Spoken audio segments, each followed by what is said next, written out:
Due to working overtime, I only managed to drive back to my hometown the day before Christmas. To my dismay, as soon as I got on the motorway, I received the dreadful news that there had been a multi-vehicle pileup ahead. 3.5 out of 4 lanes were completely blocked, with even the hard shoulder jammed full. Within 10 minutes, the motorway came to a standstill. Ding! Story Shots reminds you to click the subscribe button at the bottom right corner to read the full novel. At first, the air was filled with angry honking, but eventually everyone settled down.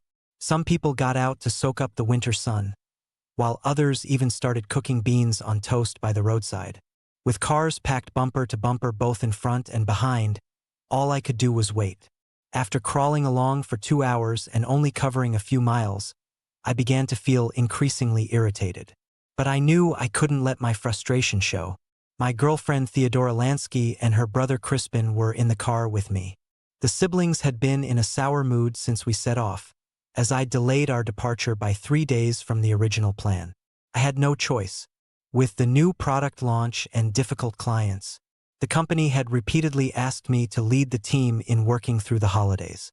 Not wanting to let the negative energy affect Theodora, and fearing she might become even more upset about the traffic jam, I put on her favorite music in the car and tried to keep up a light conversation. I hoped she would consider how Crispin had been staying and eating at my place for the past few days, and help me make a good impression on her big brother as her future husband. I was treading carefully, but Theodora kept scrolling on her phone, barely responding to me. To ease the awkwardness in the car, I turned to chat with Crispin. I joked, "Mate, if we can't make it through, you'll have to let me stay for Christmas." "Yeah?" Crispin chuckled and said, "That's up to my sister to allow." I then asked Theodora, "Love, if I can't get home, will you let me experience being a guest at your place? After all, you want to stay at my house? No way. You haven't even proposed properly, let alone given a dowry. How could you possibly stay at my place?" Theodora said while still scrolling on her phone. "You've got no manners at all. What do you take me for?" I felt a bit disappointed, but what she said wasn't unreasonable. After all, she was still unmarried, and her reputation was important. But I couldn't let the conversation die there, or I'd look frivolous. So I said to Crispin, "Your sister doesn't agree. How about you and I squeeze in together?" Crispin laughed and said, "I'm not bunking with you. I've got a wife. Why would I sleep anywhere else? Why don't you just use that 30 grand in your account as a dowry for our dad? Then you can stay for Christmas, and we'll treat you right." My heart tightened. Only Theodora knew I had over 30,000 in my account. Had she told her family about this? "Love, is 30,000 pounds enough to marry you? You're so beautiful. I can work harder if it's not enough," I said. Theodora didn't even look up and just said, "The dowry should be at least 88,000 pounds. All my girlfriends got more than that. Add my name to the current house deed, and buy 2 100 square meter furnished flats inside the 3-ring road, preferably next door to each other. Or just buy one over 200 square meters. A detached house would work too, or a terraced or semi-detached. One for my parents and one for my brother's family." She rattled this off like a memorized speech, without hesitation or pause. I instinctively did some mental calculations. The house we're living in now was bought by my parents before I started university. It's 120 square meters and close to the campus. During uni, I often brought my roommates here for holidays, which really meant gaming, drinking, and watching football. When Theodora and I got together in our 3rd year, my roommates tactfully stopped asking to come over, and Theodora and I naturally moved in together. When my parents bought it, it was relatively cheap at less than 2,000 pounds per square meter. Last year, when Theodora and I discussed marriage, we checked the second-hand market, and the price had risen to 4,000 pounds per square meter. She wanted her name added to a house worth nearly 500,000 pounds, plus another 200 square meter property, which in this city would cost at least 700,000 pounds to 800,000 pounds. Together, that's well over 1.2 million pounds. To be honest, I couldn't believe these were Theodora's genuine conditions, especially the last one. It seemed more like she was playing along with some meme. Plus, in our previous discussions about marriage, she had never mentioned any of this. As I was still figuring out how to continue the conversation, Theodora suddenly put down her phone and stared at me with wide eyes, her expression seemingly puzzled. Is there a problem? Her question made me start to wonder if I had misheard or misunderstood something she said. Nothing. I just zoned out for a moment. Didn't catch it all. Could you repeat that? Theodora rolled her eyes and said quietly, not interesting. Isn't this just the basics? Spending £1.2 million to marry her is just the basics? I got anxious too and said, are you serious? I understand the dowry and adding your name to the house deed, but why do we need to buy a house for your parents too? That adds up to over £1 million in total. Theodora looked at me with surprise, her expression even more confused. Yes, it's over £1 million. So what? Is there a problem? The car in front moved a bit, and I instinctively looked ahead. Indeed, traffic was starting to move. I immediately stepped on the brake, turned the key, and prepared to shift gears. Suddenly, Theodora grabbed my arm and yanked it back hard, forcefully turning me around. My brother is right here. Say it. What's wrong with buying him a house? I finally saw that familiar expression. She was angry. The surrounding cars were speeding up, and a series of honks urging me to move came from behind. I ignored her and continued to shift gears and start moving, but as soon as my hand touched the steering wheel, Theodora yanked my arm again. I'm asking you a question. What's wrong? The driver behind us, thinking I had fallen asleep, got out of his car and banged on my window, urging me to get moving. Everyone had been stuck on the motorway for 5 or 6 hours, and no one was in a good mood. I glared at Theodora, shifted gears, and gave it some gas. The car slowly started moving, but after just a few seconds, Theodora unbuckled her seatbelt, lunged sideways, and grabbed my hand, trying to take control of the steering wheel. What are you driving for? Did I say you could drive? Didn't you hear me asking you a question? Stop the car. With this sudden jerk, the car swerved sharply towards the green guardrail on the side of the road. I desperately pushed Theodora away and steadied the steering wheel, hearing the car body creak as the front scraped along the guardrail. Angry honks sounded from behind. The drivers back there must be cursing me 1,000 times over. Are you mad? This is the motorway, I shouted at Theodora. This wasn't just playing with my life, but endangering a whole line of cars behind us. Theodora had hit her hand on the window when I pushed her, and now, being yelled at, she suddenly burst into tears and started crying loudly in the car. Crispin got angry too. He reached forward from the back seat and slapped my ear, shouting, "How dare you treat my sister like this? Do you have a death wish?" Crispin was the typical village troublemaker. If he weren't my future brother-in-law, I wouldn't want to associate with someone like him at all. "Sis, don't cry. I'll get revenge for you. I'll teach him a lesson he won't forget." Theodora was still crying. I desperately suppressed my anger and said to them, "Calm down, both of you. We're on the motorway. If you act recklessly, we'll all die here, and you can forget about that detached house for your parents." Hearing this, Theodora did stop crying, and Crispin sat back in his seat. I took the opportunity to stabilize the car and catch up with the vehicle in front. Whatever damage was done was done. I didn't want to wait for the police on the motorway. "You'd better behave, or this won't be fun anymore," she said. I smiled bitterly and said, "I don't understand. We're the ones getting married. Why do we need to buy houses for your parents and your brother? My parents raised me, and my brother has looked after me since I was little. If I marry you and move so far away, buying them a place nearby so I can take care of them easily, what's wrong with that?" Theodora's home was only 50 miles from our town, just an hour's drive away, quicker than popping to the city center for a bit of shopping. I pressed on, "Isn't your brother already married?" Theodora raised her voice. "My brother's flat is only 600 square feet. He's got 2 kids now. How can a family of 4 possibly fit in there? Plus, his children need to start school soon. We can't expect them to stay in the village, can we, Crispin?" Crispin grunted twice, his tone clearly displeased. Theodora's voice took on a tearful quality. If I marry you, aren't we all family? My parents become your parents. My brother and sister-in-law become yours too. Why do we need to be so calculating among family? Besides, it's not like your family can't afford it. Your dad's factory turns over £4 million a year. Surely he can spare £1 million for your wedding? How many times are you planning to get married anyway?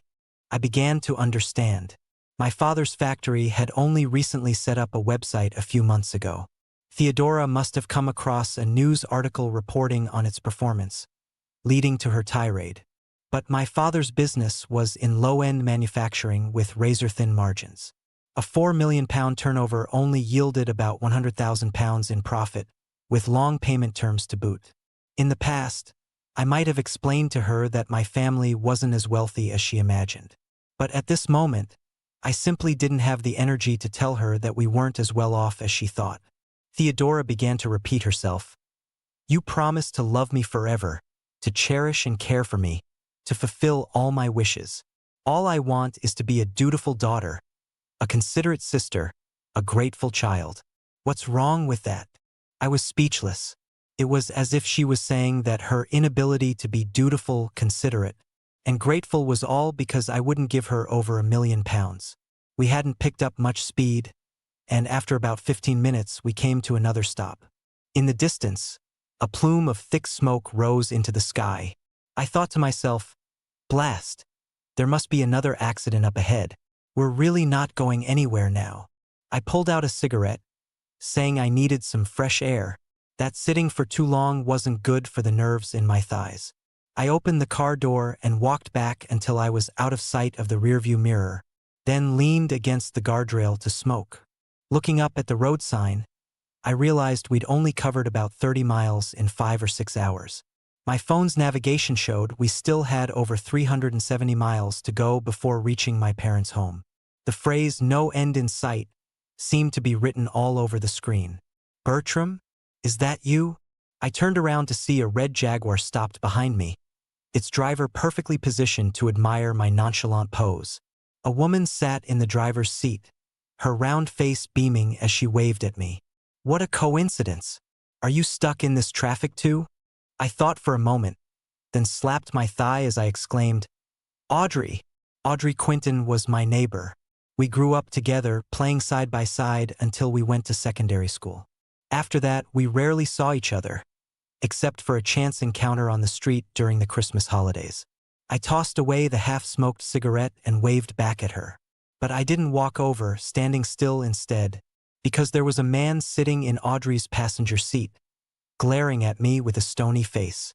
Seeing that I didn't move, Audrey got out of the car, grabbed 2 cans of drinks from the back seat, and walked towards me. Here, to replenish your energy, she said. Thanks. Heading home too? Yeah, my dad said he wanted to go for a drive, so I offered to drive the car back home. Bloody hell, I regret it now. It's like we're fleeing a disaster. Tell me about it. We're all stuck like sardines in a tin. Audrey burst out laughing, nearly spitting out her drink. That bloke, is he your husband? Boyfriend? Not married yet. If you'd asked me earlier, I'd have said he was my fiancé. But now? Audrey took a swig of her drink contemptuously, swished it around in her mouth and spat it out, as if she'd just said something vulgar. He wants me to sell my current flat and buy a new house with 5 bedrooms. Apart from ours, 1 for his parents, 1 for his brother, 1 for his sister, and 1 for his gaming. He specifically emphasized that the master bedroom must be for his parents because they've had it tough, raising the 3 of them. Bollocks! It's not my fault his parents had it tough. Audrey followed up with a curse in her local dialect, implying that he was a shameless freeloader who must have been a right tosser in his previous life. I chuckled and shared Theodora's recent demands. As we compared notes, the atmosphere lightened considerably. Who would have thought we'd both end up with such catches? Audrey said, holding her stomach as she laughed, then wiping away tears. I understood. The laughter was to mask her own foolishness, the tears to bid farewell to her past. How did you end up with someone like that? At least mine was once the belle of the university, one from thousands of admirers. A bit temperamental, but yours. Audrey pursed her lips dejectedly and said, "My family kept pressuring me. I was desperate to get married." The moment was too poignant to continue. A police car and a rescue vehicle drove past, stuck in the emergency lane. The police were using loudspeakers to urge those ahead to make way. "Let's look forward," I said. "Even the biggest traffic jam has to clear eventually, right?" "True. When did you get so philosophical? I'll go grab you a few more drinks for you and your girlfriend on the road." As Audrey went back for more drinks, I walked to my car, opened the boot, and took out 2 bottles of gin. When she saw the gin, Audrey exclaimed, "How did you know I forgot this?" "I only realized I'd forgotten to buy alcohol once we got on the motorway. This gin is perfect. I'll transfer you the money." I smiled and said, "I've got plenty. It's not expensive. Consider it an exchange for your drinks."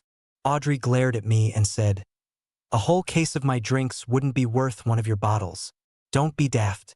I can't take advantage of you like that. Get your phone out, quick." Only then did I realize I didn't even have Audrey's WhatsApp. It wasn't ideal to be fumbling around on the motorway, so I just took out my phone and pulled up my QR code. "I've added you. I don't know the going rate, so I'll transfer you £30. Whether it's too much or too little, let's leave it at that." "Thanks." I was bemused to see her WhatsApp name was Curry Pork Chop Rice. What 20-something girl calls herself Pork Chop Rice? It certainly matched her round face, though. The police car passed by, and I assumed the road had cleared. I sat back in my Ford Focus, ready to set off, when Theodora Lansky shouted, "You gave away the gin for a few cans of rubbish drinks? That was for my dad. How shameless can you be? And you even asked for her WhatsApp." I patiently explained, "I didn't touch the one for your dad. I used the spare bottles we keep in the car for social occasions. And I didn't ask for her WhatsApp. She insisted on paying me because she felt bad." "How much did she pay?" £300. "Hand it over." "What do you mean, hand it over?" Theodora didn't answer but grabbed my phone and started checking it. I wasn't afraid of her checking my phone. Since I'd been with Theodora, I'd never set a password. Although it felt uncomfortable to be checked like this, in my youth I thought it was a sign of a man's boldness. I kept convincing myself until I actually believed it. Probably because she found that Audrey Quinton had indeed just been added as a friend. Theodora finally relaxed. After tapping a few times, she said, "This is our joint income. Transfer me £150. That was the first time I felt like I'd swallowed a fly. It wasn't about the £150. I had a good job riding the wave of tech development. Right out of university, my annual salary was £20,000. After a few years, I jumped to a big company, and my salary increased to £40,000. I didn't have to worry about housing, and compared to most of my peers, I had almost no financial pressure. So in all these years with Theodora, I never thought much about money matters, even giving her my payment password. But just now, when she transferred that £150, I suddenly couldn't feel that thrill of being in love with her anymore. The idea of boldness was nonsense. Past scenes flashed before my eyes, as if projected on the car window, replaying one after another. Gifts for holidays, paying off her credit card bill of over £1,000 every month, daily payment notifications on my phone, and her social dinners. Whenever she said she'd bring me, it meant I'd be paying. Although she graduated from the same university as me, for years she'd only been working as an ordinary white-collar worker, with a monthly income of just over £600, working 9 to 5 and always complaining about how hard her job was. In that instant, a little voice in my head was shouting at me, "Do you really want to marry her? Can you really tolerate her like this for the rest of your life?" We were about 3 miles from the exit to her house. After a moment of silence, the atmosphere calmed down again. Pretending not to care, I asked, "We'll do the bride price as you said. But how much dowry will your family give?" Theodora was still staring at her phone, watching a show. She replied, "In our tradition, when the groom enters the house, the bride's family prepares a bowl of pasta for longevity. Right, Crispin?" Crispin said, That's right. According to tradition, I'll cook the pasta, but you need to give a red envelope for longevity. I waited for a moment, then realized they had finished speaking. A bowl of pasta as dowry? What's wrong? You're getting me. What more do you want? I laughed helplessly. I thought everywhere in the country, the groom's side gives a bride price, and the bride's side gives a dowry. I didn't know your family was different. My family is different. I no longer had any desire to speak. The exit was approaching, and I tried to change lanes to the right, but there were too many cars piled up on the road. After several failed attempts, as the exit was getting closer, Theodora flared up again. Why didn't you change lanes earlier? What were you thinking? I ignored her, focusing on the cars behind us, seizing an opportunity to turn into the middle lane. Keep changing. Why are you still going forward? Theodora reached out and grabbed the steering wheel, trying to turn it to the right. I broke out in a cold sweat, gripping her hand tightly, and shouted, "Don't you know the traffic rules? You can't change lanes continuously on the motorway. There are no cameras, just do it. What if we miss the exit and can't get home? You can just pay the £100 fine." I desperately tried to remove Theodora's hand from the steering wheel, like a cat protecting its food. My nerves stretched to the limit. Finally, I managed to turn into the right lane just before reaching the exit, and Theodora put her hand down. "After you get off the motorway, just drop me at the junction. My cousin will pick me up." "Should I follow your cousin's car?" "Follow what? You get back on the motorway and go to your home. Don't drive into the town. It wouldn't be good if the relatives saw you." It was nearly 4 p.m., and I hadn't eaten all day. Exhausted, all I wanted was to grab a bite and get some sleep, even if it meant finding a hotel in town. But Theodora Lansky not only didn't invite me to rest at her place, she wouldn't even let me enter the village. "Oh, and one more thing," she said. "If you want to get married, have your parents come and settle everything. Bring all the necessary documents in one go. I don't want any ambiguity." Theodora and Crispin Lansky got out of the car and walked away, getting into a black Ford Focus parked ahead. Her cousin glanced at me from beside the car, his eyes devoid of any goodwill. Left with no choice, I turned around to head back to the A road, praying there wouldn't be any more traffic. That way, I might still make it to the next town by nightfall, buy some food, and make do for the night. But fate had other plans, as if toying with me. Not long after, traffic slowed to a crawl again. I understood the irony of roads getting more congested the more urgent one's journey, and I was well aware of the dangers of driving while fatigued. Realizing I wouldn't get much further today, I checked my GPS and noticed a community center coming up. I decided to pull in there and wait out the rush hour. After inching along for over half an hour, I discovered the community center car park was also full. Everyone was rushing to buy beans on toast and water. I queued for ages before finally securing a tin of beans and a bottle of water, figuring it would be enough to get me through the night. I returned to my car, planning to catch some sleep. Just then, my phone lit up with an incoming voice call from Bangers and Mash. I answered, and before I could say anything, Audrey's anxious voice came through. "Have you passed the Bays Bridge Community Center?" "I'm furious." I quickly replied, "I'm at the Bays Bridge Community Center. Where are you? What's happened?" She let out a long sigh of relief. "I'm by the shop entrance." I got out of the car and headed towards the shop, spotting her huddled in the corridor, shivering. I draped my coat over her shoulders and led her back to the car. I turned the heater on full blast and handed her the water I just bought. "How come you're alone? Where's your companion?" I asked. "I'm done with him," she said. "We had a row in the car. He probably saw you and got upset, then started making more demands. A 5-bedroom house wasn't enough anymore. Now he wants a 3-story house with 8 rooms. The prat." I didn't agree, so while I was in the loo, he drove off without me. Audrey tossed her phone to me. On the chat screen, someone named Barnaby Cutler had written, "This'll teach you a lesson. Dare to defy me again, and there'll be hell to pay. Apologize and prepare a £10,000 Christmas cracker for each of my family members, or face the consequences." I couldn't help but remark, "Where did you find this Victorian relic?" "Barnaby Cutler." Quite the cutler indeed. I looked up to see tears streaming down Audrey's face. He wasn't like this before. I never imagined, or maybe I just pretended not to see it. I've been such an idiot in this relationship. I deserve this. "It's not your fault," I said. "He's the one in the wrong. Relationships are built by two people. They should be bollocks." I'm in no position to lecture anyone. "What about you? How come you're alone too?" she asked.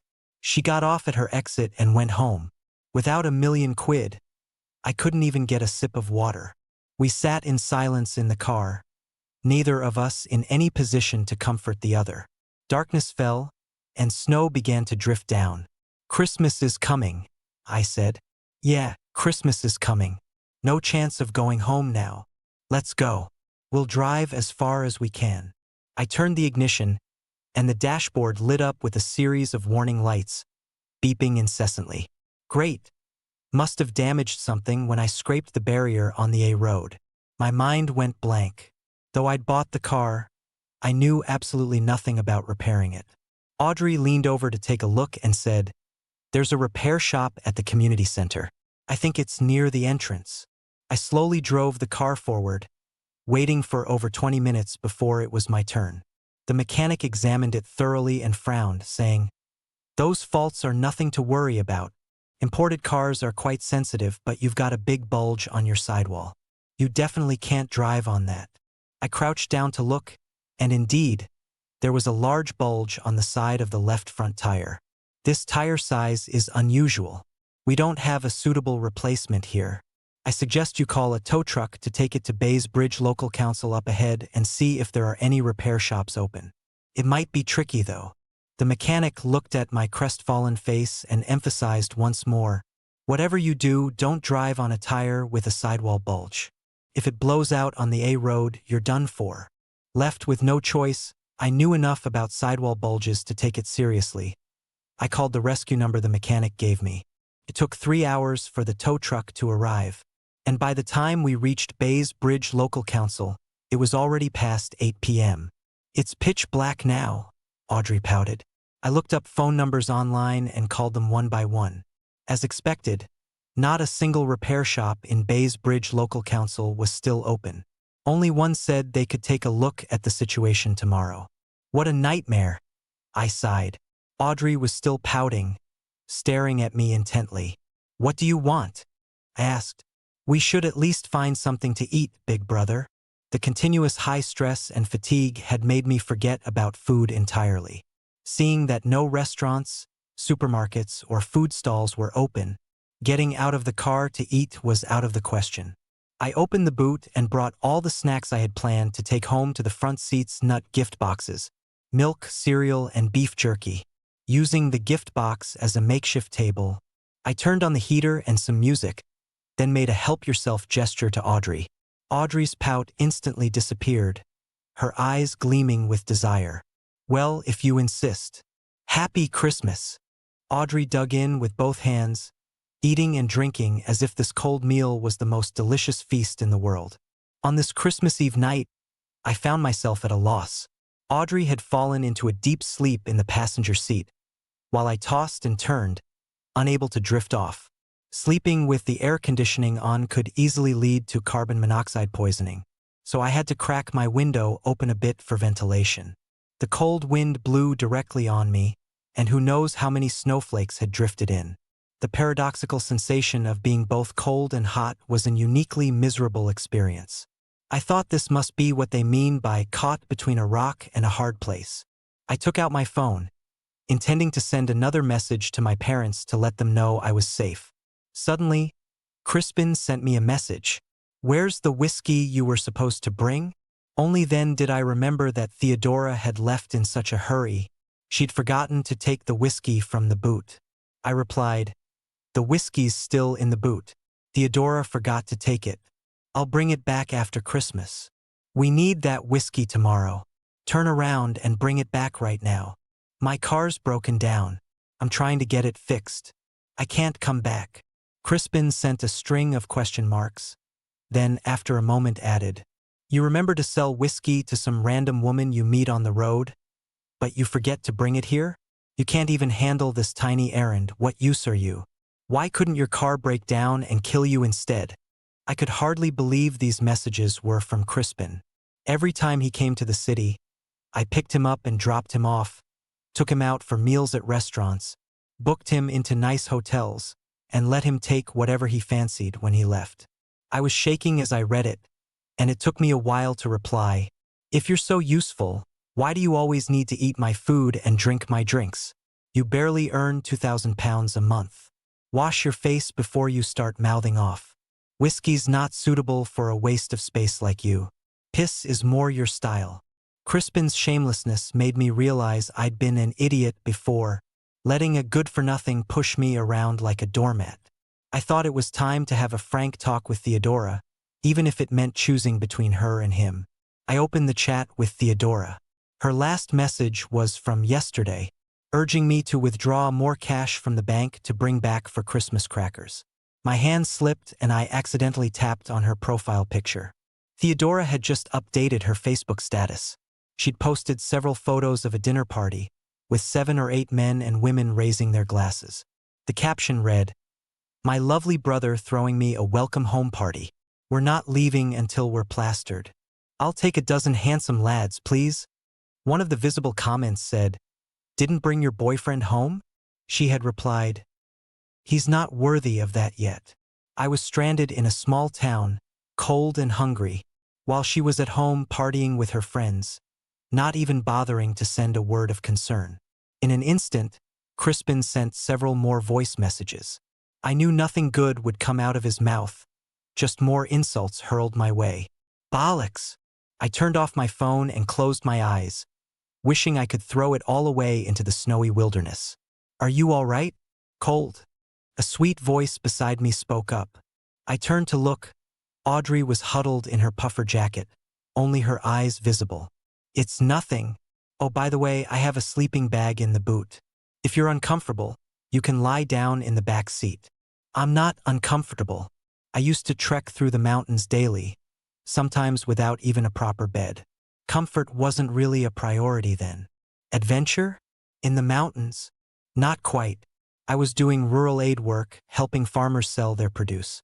Had to visit every production site, especially in the Yorkshire Dales." "That's impressive," I admired. "Are you some kind of Greek goddess of kindness? That's quite noble." Noble? It was exhausting. If it weren't for the support and sponsorship from several entrepreneurs, I couldn't have afforded the losses. I just enjoy doing this kind of work. Suddenly, my job earning tens of thousands a year felt insignificant, even a bit vulgar. I wanted to say something but didn't know what, so I just stared at the snowflakes on the window for a while. "What about you? What do you do?" "I work in tech, providing services to entrepreneurs, helping them earn more money to sponsor people like you." "So you're my upstream industry, haha." Audrey tugged her jacket down and pulled out her phone, bringing it close to her eyes. In the dim light, Audrey's expression instantly changed from cheerful to cold. After a moment, she put down her phone, stretched, and let out a long sigh, saying, "I'm free. What happened? See for yourself." I took the phone. Barnaby had sent her dozens of messages, demanding to know why she wasn't answering his calls, why she hadn't apologized, why she didn't care about him. I didn't dare play the voice messages, but even the text versions were full of obscenities. Calling her disloyal, immoral, telling her to let him go if she didn't love him, to be human, accusing her of showing her true colors over a flat, calling her unwanted goods. After all that, Audrey had replied with a simple, "It's over. Sod off." I put down the phone, thought for a moment and said, "Brilliant. I'm such an idiot. Can you play the Oompa Loompa song for me?" The car filled with the whimsical tune. "Oompa Loompa Doompity Doo. I've got a perfect puzzle for you. Oompa Loompa Doompity Dee. If you are wise, you'll listen to me." This isn't exactly what I asked for, is it?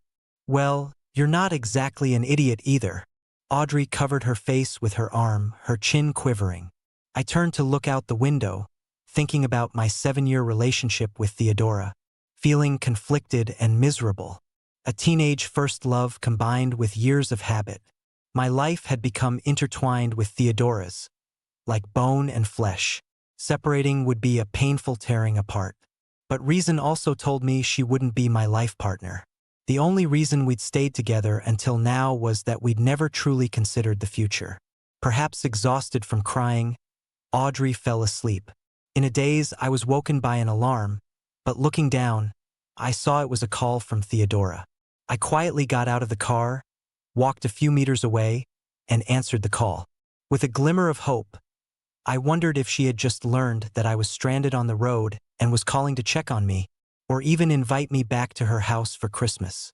But as soon as the call connected, that tiny bit of hope was shattered by the barrage of scolding that came through. I've called you so many times.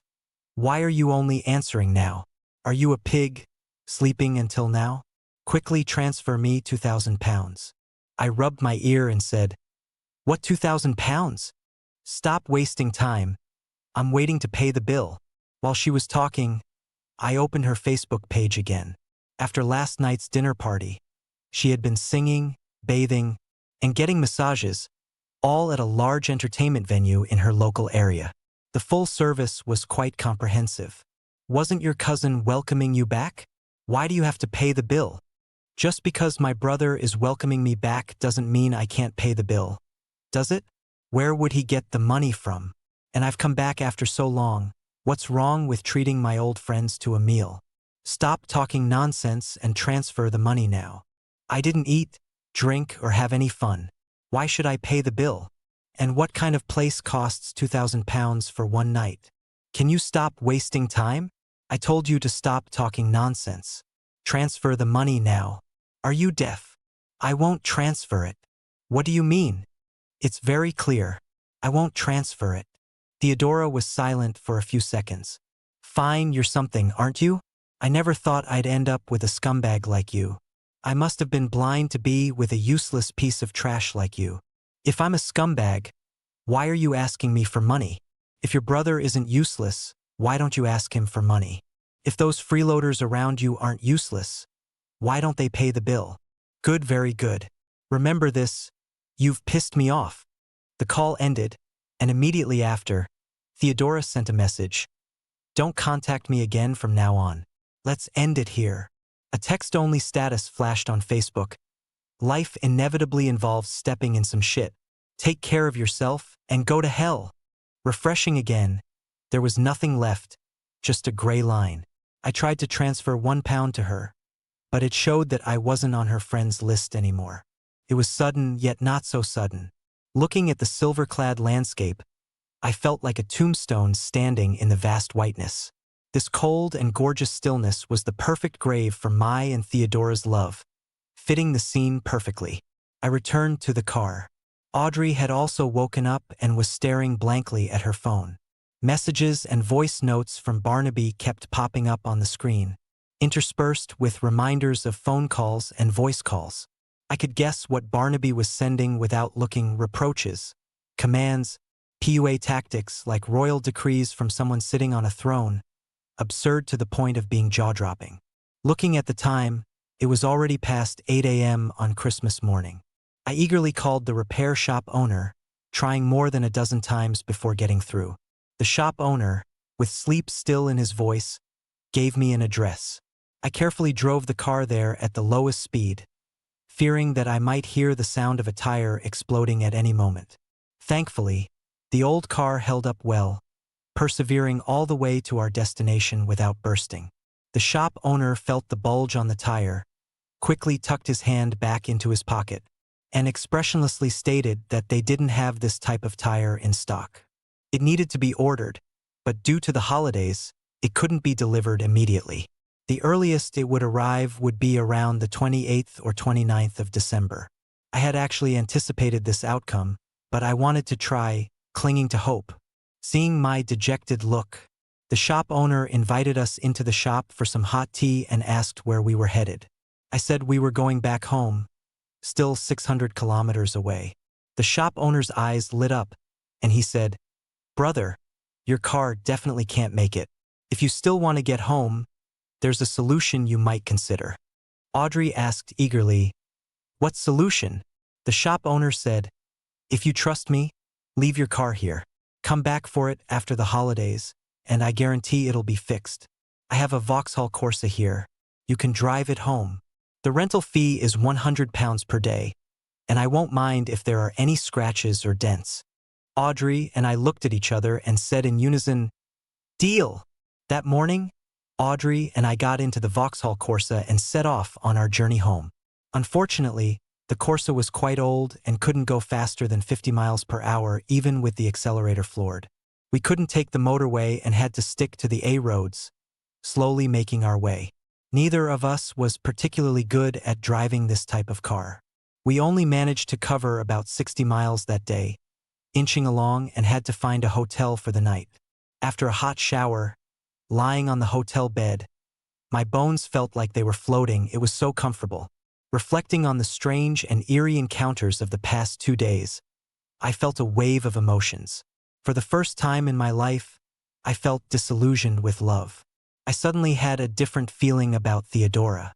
It wasn't the crush I had on the popular girl at school, nor was it the sense of responsibility I felt towards my fiancé later. I felt Theodora had always been distant from me and was getting further and further away. I silently vowed that after today, everything would start anew. It's not like I didn't have things to do. I'd always wanted to learn an instrument, buy a gaming console, and go backpacking across the country. Now, with these old wishes right in front of me, I was eager to try each one. Bang, bang, bang. Bang, bang, bang, bang. Someone was knocking frantically at the door. "Quick, come on." It was Audrey's voice. I opened the door, and she grabbed the front of my jumper, pulling me out.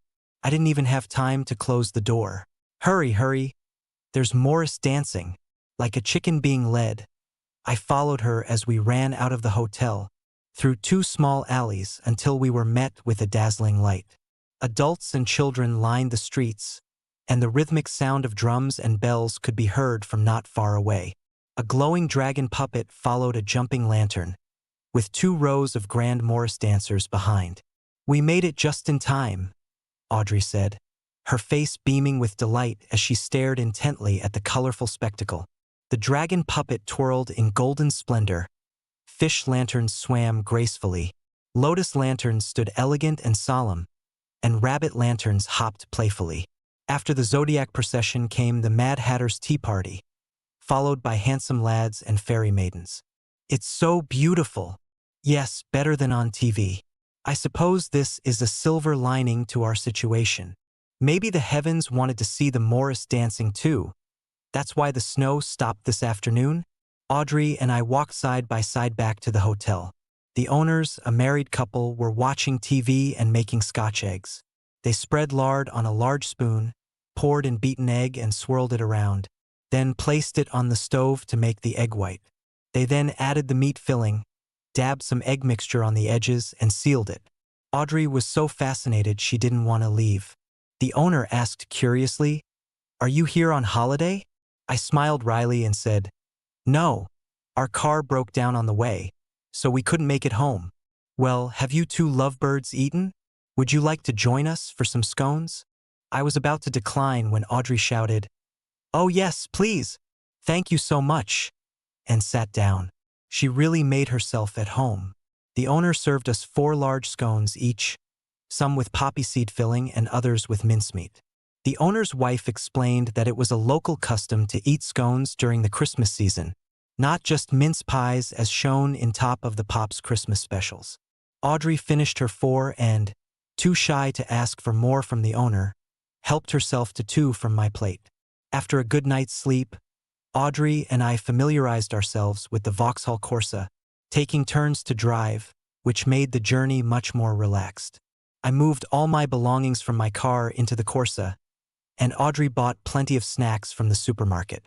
The advantage of a roads over motorways is that there are many places to eat and rest along the way. Unlike motorways where you're limited to instant noodles or fast food, I quickly discovered that whenever food was mentioned, Audrey would put everything else aside and never object, even if it was just beans on toast. It took us a full 3 days to cover the 370 miles, and we finally arrived at our hometown on Christmas Eve. Driving through the streets of our memories, we were both filled with emotion. Life is an unpredictable journey. You'll meet many fellow travelers, but not necessarily the one who'll make it to the end with you. I stopped the car in front of Audrey's house. She unbuckled her seatbelt and stretched lazily, but didn't immediately get out. I didn't rush her either. We just sat there for a full 5 minutes before Audrey suddenly turned her head. Her round face showed signs of fatigue, but her eyes looked happy. Her lips moved, stammering as if trying to say something. Well, you know. I took a deep breath and said, "Why don't we give it a try?" She blushed and said, Well, I was going to say, let's skip dating and just get married." Her mouth opened, looking somewhat shocked yet not entirely surprised. After taking a few deep breaths like I did, she nodded and said, "I suppose that's not out of the question." I said, "Look, let me break it down for you. I have a flat, 1,300 square feet, 3 bedrooms, 2 bathrooms, no mortgage, near the university, great location. I'm happy to add your name to it if you want. I have a car, that one worth about £35,000, pretty decent, but we can change it if you don't like it. Career-wise, I'm doing all right, earning about £35,000 a year, but I haven't saved much in the years I've been working. I can only offer £25,000 for the wedding, but I'll try to come up with more if it's not enough. Anything else you want to know?" I never said I wanted all that. My goodness, I never imagined this is how people dated. Well, if you've never thought about it, think about it now. The sooner we sort this out, the sooner we can get married. We've been together since last year, right? Well, let me think. I have a small flat, only about a third the size of yours. I have a car, that one. I don't have any savings and probably won't for a while, but I'll try not to go into debt. Sounds like you're getting the short end of the stick here. I smiled and said, "Well, I suppose I am. How about we bite the bullet and do the whole thing here in our hometown? My parents can take care of the expenses and arrangements. What do you think?" "All right, when?" "Tomorrow. No time like the present. Let's meet at the register office at 9 a.m. Tomorrow it is. Only a fool would stand me up." I watched her go home, then returned to my own house. After exchanging pleasantries with my parents, I secretly took my passport. The next morning, Audrey indeed showed up at the register office, looking exasperated because it was closed for the holiday. We had made a solemn and serious trip for nothing, looking like a pair of fools. After staring at each other for a while, I conceded and treated her to a Sunday roast. She said I had performed well and treated me to a movie in return. Sitting in the cinema, I suddenly felt that isn't this how dating should be? I give a little, you give a little back. Like two people separated by distance. I take a step towards you, you take a step towards me. In the end, we come together, and neither of us feels slighted on this journey. That's what you call mutual affection.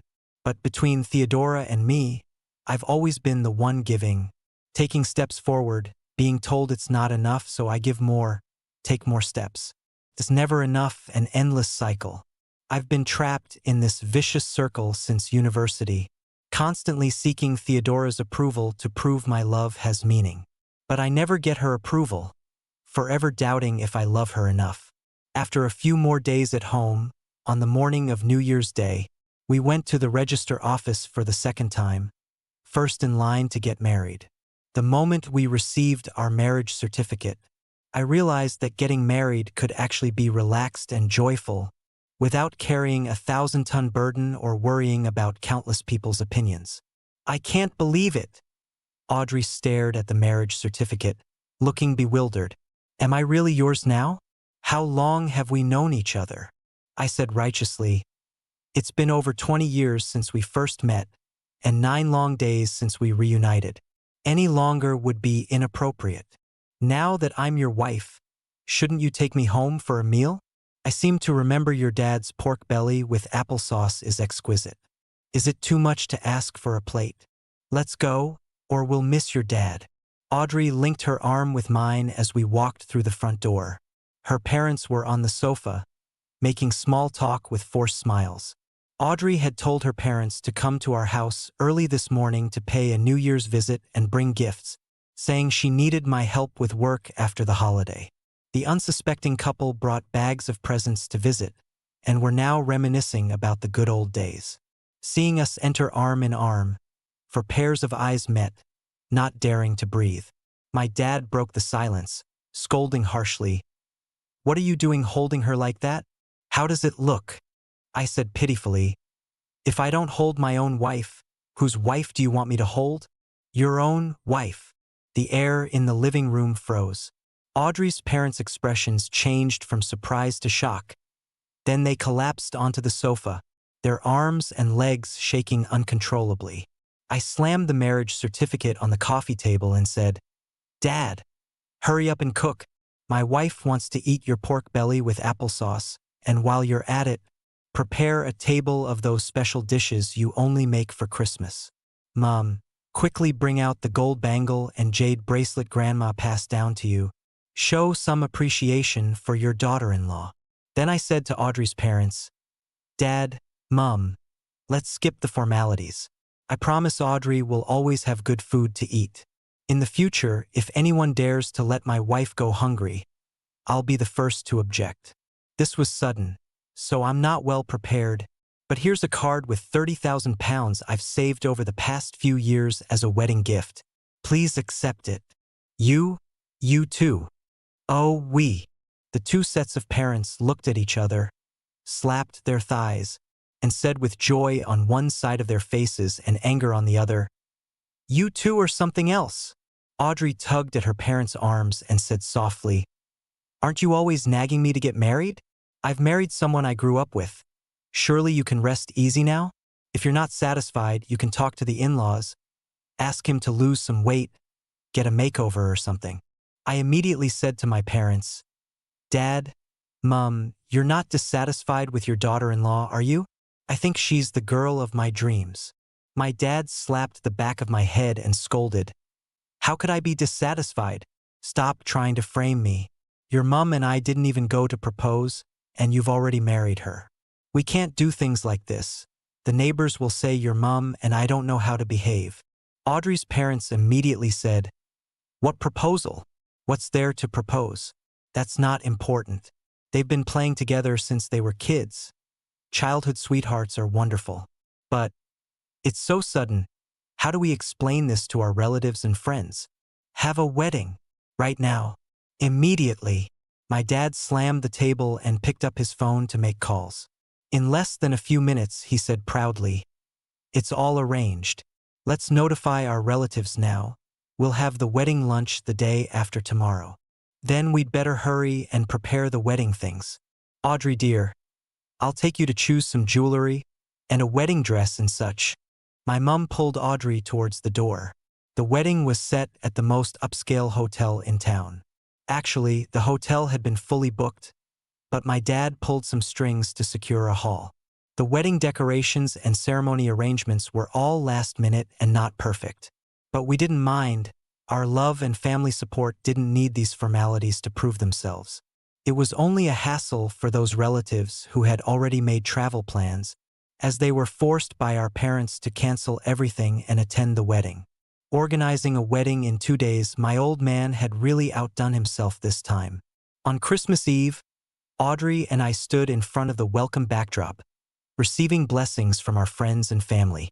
Without exception, they all remarked on my good deed, with some having to cancel their train tickets and others rushing back from work in other cities. I bowed to them in gratitude, appreciating their support. Home will always be home, forever a place that warms my heart. After the reception, I returned backstage to prepare for the ceremony. As it wasn't time yet, I sat massaging Audrey's legs. Wearing a wedding dress in the dead of winter, her legs were wrapped in thick tights, looking like 2 bundled sticks. These past few days had been exhausting and cold, with non-stop bustle and little sleep. It was a rare moment of peace for her to rest against me for a few minutes. As I was massaging, my phone vibrated. I took it out and saw a message from Theodora Lansky. Pick me up at the motorway exit at 10 a.m. tomorrow. Also, bring a case of whiskey, 10 packs of Embassy for my brother, 10 for my sister, and 20 Christmas crackers with 10 pounds in each. We didn't give the kids anything for Christmas, it doesn't look right. Audrey glanced at me, suppressing a smile, and said, I wonder how you'll respond to that? I couldn't help but find it amusing too. What kind of confidence did it take for her to call me shit just a few days ago and then come up with all these demands? I replied, sorry, I'm still at home. I won't be back for a few days. It's only an 8 to 9 hour drive. Leave now and you'll be here on time tomorrow. I said, I have important business at home. You'll have to manage on your own. As soon as I sent it, Theodora called. I didn't want to answer, but Audrey was quick, not only answering but putting it on speaker. What do you mean? Is there a problem picking me up tomorrow? Theodora's attitude hadn't changed. I calmly said, I told you I have things to do. You can figure out your own way, it's only a 40-minute journey. Can't your cousin drop you off? What things? Don't you understand when I tell you to pick me up? Didn't you delete me? Why add me back?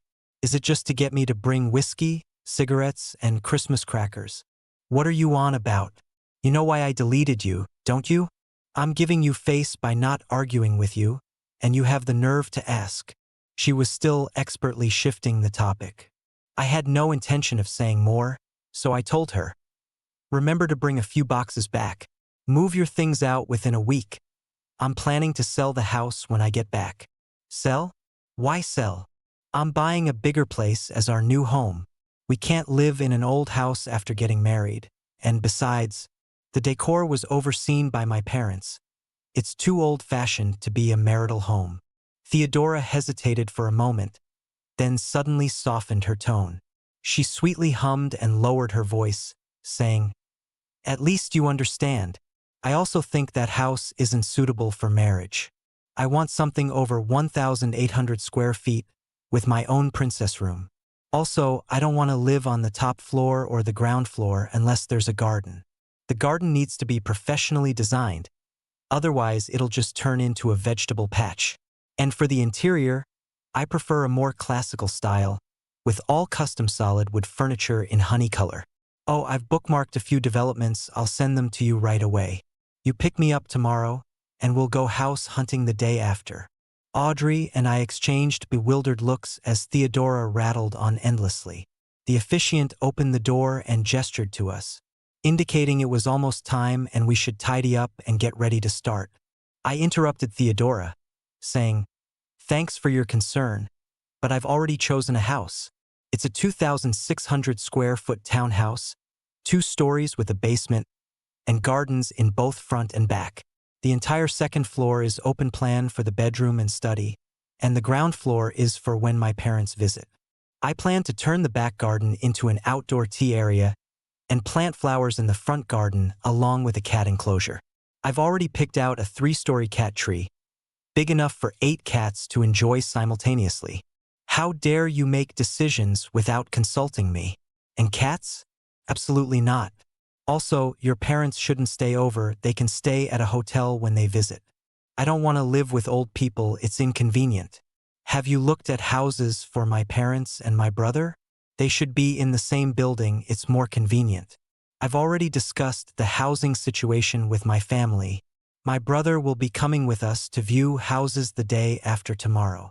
The faint sound of lively music could be heard from outside as the master of ceremonies began his opening remarks into the microphone.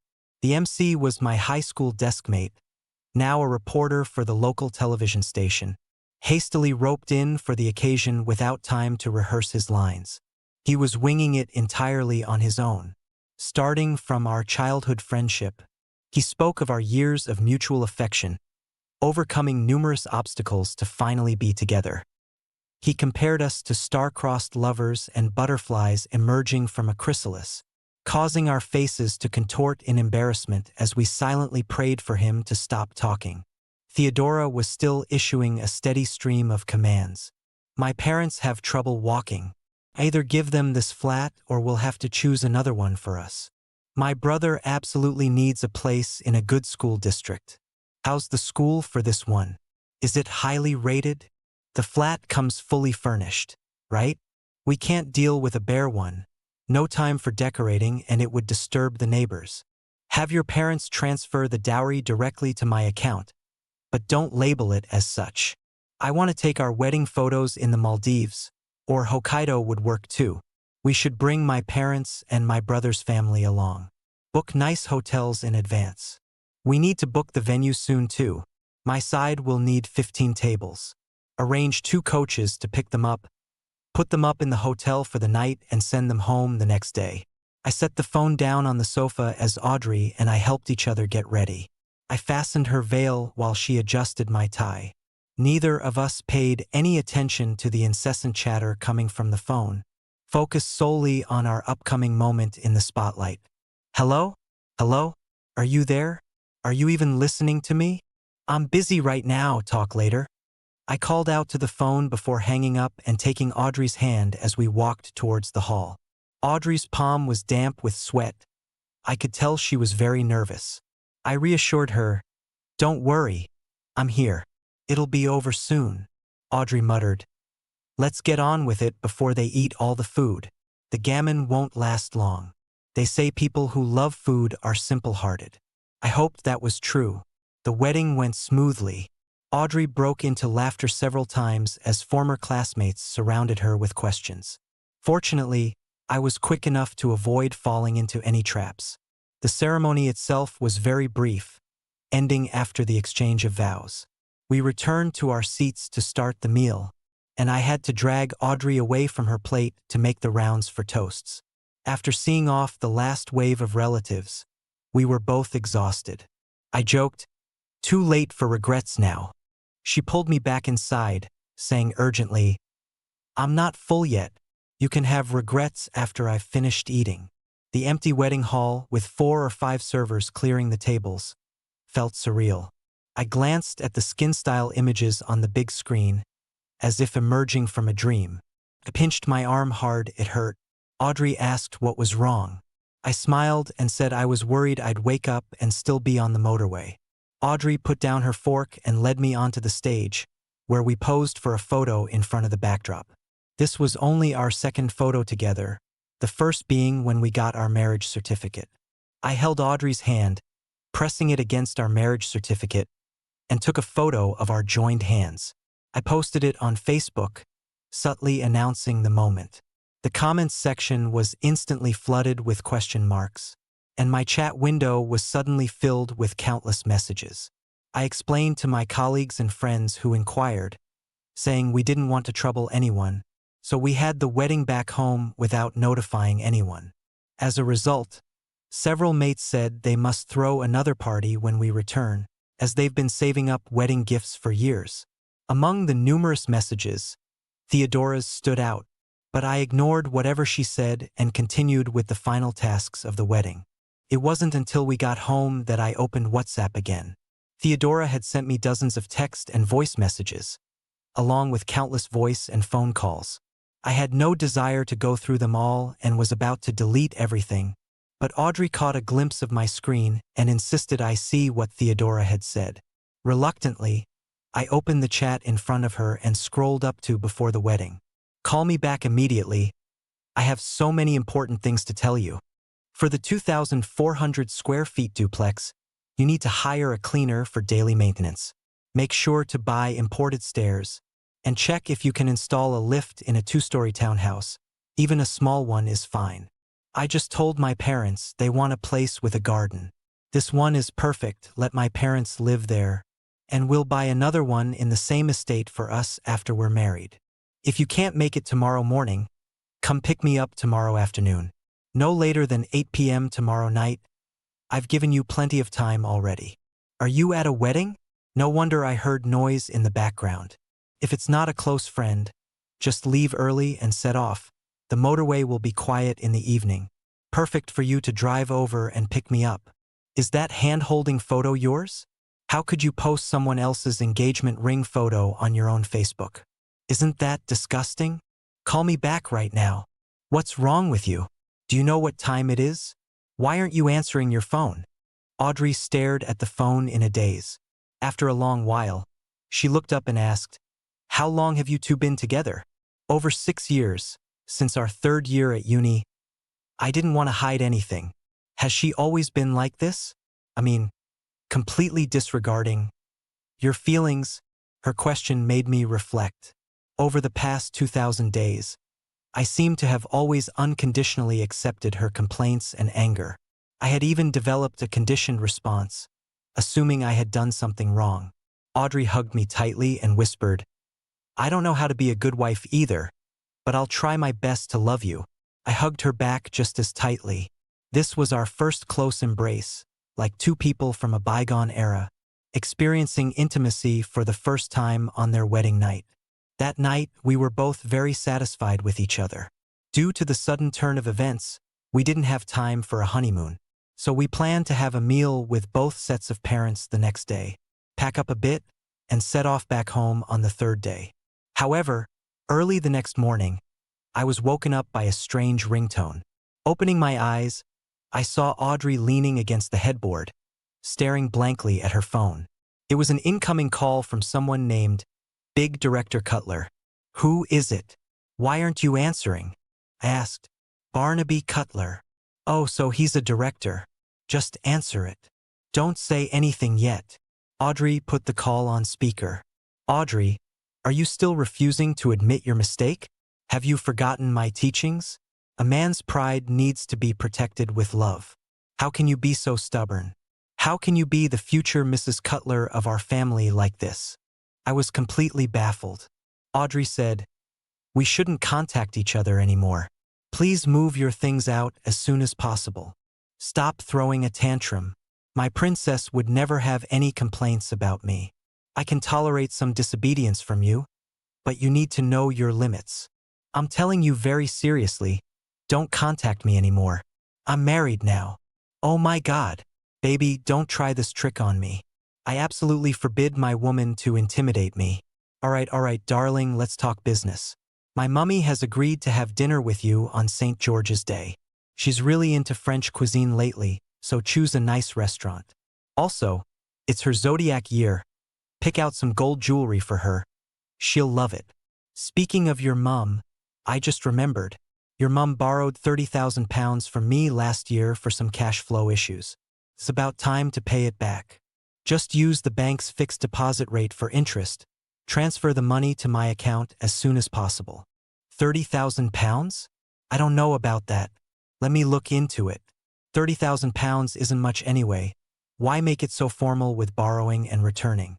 Just arrange it quickly, that's all. Hey, The call ended.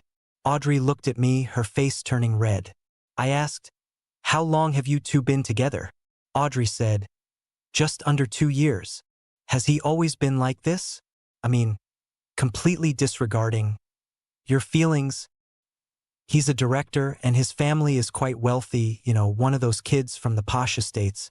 "Hey, are you mimicking me?" I hugged her and whispered, "I don't know how to be a good husband either, but I'll try my best to love you." "You're copying me. I'll punch you." I quickly pulled up the duvet and hid under it. She dived in after me, slapping and kicking me mercilessly. How wild she is in bed. On that day, we spent a full 6 hours listening to love advice from those who had been there before. The two mothers prepared a delicious feast, while the two fathers polished off 2 bottles of whiskey, almost ready to become sworn brothers on the spot. On the day of our departure, seeing Audrey and me sitting in the front seats of the Vauxhall Corsa, both dads insisted on buying one to keep at home as a shrine. They reckoned it might bless us with twins soon. I joked that if the Corsa had such power, it would have been renamed the Fertility Corsa long ago. After 2 full days of driving, we returned to Bays Bridge Local Council. The garage owner had called on Boxing Day to say the tires were replaced, even sending photos and a price list. Seeing us back, he brought fairy cakes and was so pleased that he threw in 2 high-end maroon floor mats. On January 2nd, Audrey and I returned to the city where we work, the starting point of our journey. As soon as we entered the city, I slowed down, conflicted. I didn't know where to drive. Audrey had the same dilemma. Seeing me distracted, she suggested, "Why don't we find a hotel first, and then sort out our things before moving in together?" There wasn't a better option than that. I wanted to delete Theodora completely, block her number in WhatsApp, but Audrey said that wouldn't be appropriate. It's best to part on good terms, trying not to leave any hidden troubles for our future life. Besides, Theodora and I had intertwined lives for 6 years. It wasn't something that could be easily severed by deleting and blocking. These past few days, Theodora had been messaging and calling me constantly, but since I clearly told her I was married and the photos on Facebook were indeed of me, she hadn't responded. She wasn't the type to make a scene, but I truly couldn't guess what she was thinking. I returned to our place, took a deep breath, and pulled out my keys to open the door. The shoe rack was neatly organized, the floor spotless, and music echoed through the house. Walking into the living room, I saw fruit on the coffee table, the sofa clean and tidy, and sunlight warming the carpet. "You're back." I looked up suddenly. Theodora stood at the bedroom door with a mop, wearing a yellow jumper and a pink apron, her hair in a ponytail, smiling at me. For a moment I was dazed. 6 years had passed, yet she still looked as young and beautiful as she did in university. "Tired, aren't you? Sit down and rest." Theodora put down the mop, wiped her hands, and pushed me onto the sofa. She leaned in and said, "It's been so many days. Did you miss me?" She exuded a familiar and alluring scent, the once intoxicating aroma that used to drive me wild. "I know you're angry with me. My brother was in the car then, and I just wanted my family to know I'd found a husband who's particularly good to me, who takes care of me and loves me more than they do. I got carried away. I'm sorry. Can you forgive me?" Theodora held my arm tightly, gently swaying it back and forth. In the past, I would have surrendered in a second. How could I truly be angry when such a precious darling was pleading with me? But now I soberly knew I should remain calm. She wasn't unaware of what she had done. She just knew she could handle me. "Darling, I love you." Theodora slowly moved closer to me, close enough that I could clearly feel her breath. "Baby misses you. Let's go to the bedroom. I'll join you in the shower." My heart was pounding. This kind of tenderness only appeared when she was in an extremely good mood, and I vividly remembered every instance of these extremely good moods. Seeing a post about stray cats needing help, asking me to donate £500 for cat food and beds. Her brother having a second child, wanting me to give a £2,000 gift envelope on behalf of both of us. Her mother's birthday, requiring a luxury 11-day family tour package to Europe. Of course, this family didn't include me, as we weren't engaged yet, and I hadn't proposed or given a dowry. I was naive, repeatedly trading gifts for tenderness, even feeling smug, thinking we were inseparable, indistinguishable. Seeing no reaction from me, Theodora Lansky moved closer, whispering in my ear, "I bought some new lingerie. Don't you want to see it?" I pushed her away, standing up and maintaining a 2-meter distance across the coffee table. She looked surprised, leaning back on the sofa and eyeing me strangely. "Theodora, I'm telling you formally one more time. I'm married now. It happened on Christmas Eve, and the marriage certificate I posted on Facebook is my own. Please pack your things and move out as soon as possible." After hearing my ultimatum, Theodora stood frozen in place. After a full 30 seconds, she suddenly clutched her stomach and laughed. "I must say, you're quite the actor. I almost believed you for a moment. I even felt a tiny bit upset. Haha." After laughing for a while, Theodora's expression gradually froze. She rushed forward and shoved me, cursing. "Had enough? Is playing with me that fun? Just because I speak my mind, you dare make this kind of joke? Married? Where is she then? Who's this fairy princess? Where's the marriage certificate? Come on, show me." I took out the marriage certificate and placed it on the coffee table. Theodora picked it up and opened it. "Audrey Quinton? Who's Audrey Quinton? Who's this ugly woman in the photo? You're quite capable, aren't you? Even got a marriage certificate that looks so real. Where did you get it custom made? Is forging documents the pillar industry in your hometown? Calm down. I really am married. Audrey is my primary school classmate. We met during Christmas, felt we were right for each other, and got married in my hometown. That's all there is to it. Theodora sneered, saying, "Listen to yourself. Does that sound like something a sane person would say? Primary school classmate? You haven't seen her in 20 years, right? Met once during Christmas and got married? What kind of decent woman would do that? Isn't she just pregnant and looking for someone to take responsibility? What are you trying to do? I've already apologized. I've even offered to sleep with you. I bought new lingerie. Isn't that what you like most? Why are you still putting on this act? Theodora, we're over. Just like all those times you broke up with me, deleted and blocked me. I was just another notch on your bedpost. Now I've found someone who treats me like a husband. Let's part ways amicably. I'm a girl. Isn't it normal for girls to talk about breaking up? Didn't I always forgive you? Can't I express my dissatisfaction? Are you that petty? Besides, do you think acting like this will fool me? You think you can make me angry with a fake certificate and some random woman? I've seen it all. If you apologize now, I might still forgive you. But today, you can't touch me tomorrow or the day after. You'll sleep on the sofa. When I'm in a better mood, we'll talk about you coming back to bed. Theodora was always so confident, just like the reactions she'd gotten from people around her since childhood.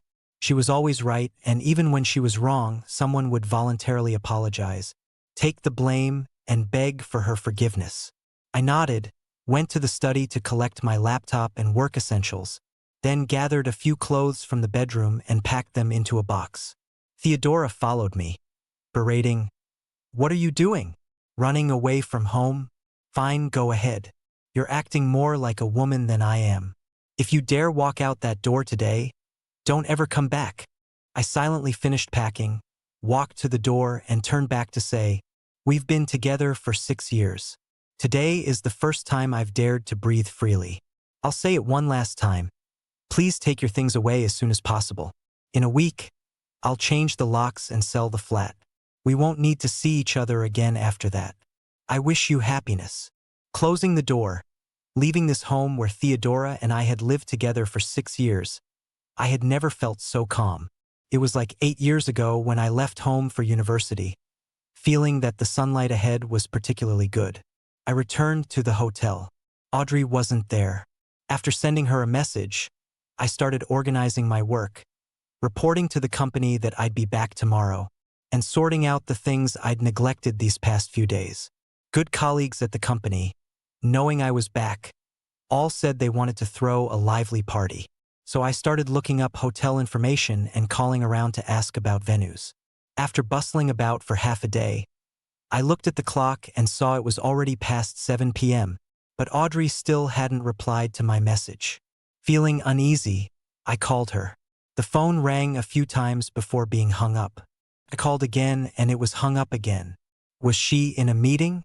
But how could a meeting last from noon until evening? I whiled away time absent-mindedly. After another hour or so, my dad called. "Your wife wants you to go to, let me see, the coffee shop north of Westminster Tower." Puzzled, I asked, "What do you mean?" My dad berated me. "She's your wife now, and you didn't even give her your phone number? She had to call her dad, who then called me, and now I'm calling you. Did you two have a fight?" I quickly said no, hung up the phone, and left immediately. At the corner of the coffee shop, I saw Audrey. She was curled up in a corner of the sofa, holding a coffee cup, her expression a mix of anger and sadness. "Where's your phone?" I asked. She didn't speak, just pouted and hugged me, saying in a tearful voice, "I'm a stupid pig. Are you hungry? Mm. Let's go eat. Mm." I dragged a sulky Audrey to the nearby restaurant, where she finally regained her spirits after some food and drink. I was planning to go to the office today, but halfway there, Barnaby called to ask if I'd booked the restaurant. "I thought I'd meet him at the coffee shop to clear things up," she explained. "You talked all afternoon?"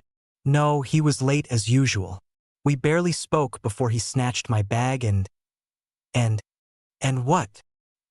He threatened to kill me if I dared to leave him. This so-called director is robbing and threatening murder? Is he even human? Thankfully, there wasn't much in my bag, and my phone was old anyway. I'm just worried he might do something crazy that affects work or you. He's a madman. I searched on my phone but couldn't find any director named Barnaby Cutler. What's his stage name? Barnaby Cutler, what else would it be? What has he directed?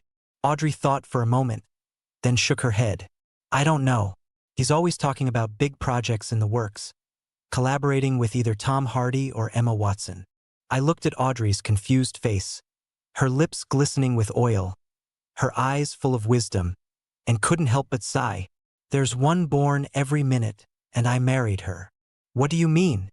A mummy's boy, penniless, his mum asking his girlfriend for money, claiming to be a director with no work and no integrity. What do you think it means? Audrey stared blankly and asked, What does it mean? It's all fake, my dear. You've been conned out of your money and your heart, and you don't even realize it. Audrey's eyes widened, and tears started falling within seconds. As she cried, I panicked, quickly trying to explain I didn't mean to say it like that. Audrey kept wiping her tears, unable to stop, and half the restaurant was staring at me.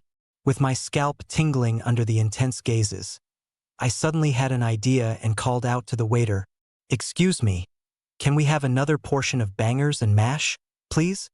As soon as I said it, Audrey stopped crying and even managed a small smile. Darling, please don't force me onto the trending topics in public. All right? I'm sorry. I'm not blaming you. I'm blaming myself. I could imagine how Audrey had fallen for Barnaby's sweet talk. Her willingness to help farmers in the Yorkshire Dales showed she was a kind-hearted, naive person, and such people are often prey for those beasts. Don't look down on me. I'm just not very smart. Seeing her call herself stupid broke my heart. I hated myself for not protecting her sooner. It's all in the past, I said. We'll have a good life together. I won't let anyone hurt you again. No, it's not over. His mother still owes me £3,000. I'll never forgive myself if I don't get it back. Do you have a loan agreement? No, but I noted it was a loan when I transferred the money. I'll ask a solicitor tomorrow. I'll definitely help you get it back. It's our money as a couple. After dinner, I bought Audrey a new phone, got her SIM card replaced, restored her communications, reported to her parents that she was safe, and then returned to the hotel to rest. I told her about running into Theodora at home today and admitted I'd told Theodora we'd change the locks and sell the house in a week. Audrey hugged me tightly, saying she trusted me and didn't care what kind of house we lived in. Early the next morning, Audrey and I rushed to the office to hand out fairy cakes to our colleagues. As the lift doors opened, I felt a chill run down my spine. Theodora was standing at the office entrance, peering through the glass doors, motionless. The receptionist, seeing me, jumped up excitedly and quickly opened the door, rushing over to say, ex-Mrs. Well, Ms. Lansky has been here since early morning, just standing there without saying a word. It's quite frightening. I handed the fairy cakes to the receptionist, asking her to distribute them to our colleagues. At the same time, Theodora spotted me. She had applied makeup, but poorly. Her complexion and lips looked unnatural, failing to conceal the exhaustion in her eyes. You're here. Theodora suddenly smiled at me, walking over to stand in front of me, saying softly, You're late. Don't let it happen again. I was at a loss for words, but Audrey extended her hand, saying, Hello, I'm Audrey Quinton, Bertram's wife. Theodora acted as if she hadn't heard, still staring at me, and said, How did you lose weight over Christmas? Aren't you supposed to gain a few pounds during the holidays? How absurd. You grabbed the steering wheel, causing me to damage the tire, forcing me to spend Christmas Eve on the A road, with nothing to eat or drink and nowhere to sleep. How could I possibly gain weight? Please don't come to my office again, or there will be no goodwill left between us, I said coldly. What do you mean? Are you abandoning me? We're over. Theodora's lips trembled, but she stubbornly held back her tears, stepping closer to me, saying, 6 years together, and you say it's over just like that? I pulled Audrey behind me, My colleagues had gathered around, witnessing the scene but not daring to speak up. Everyone in your company knows me. Who doesn't know I'm the one you were supposed to marry? Theodora looked around, somewhat smugly glancing at Audrey. And who are you? Some random woman? Oh, isn't this our sister-in-law? My assistant Wilfred called out.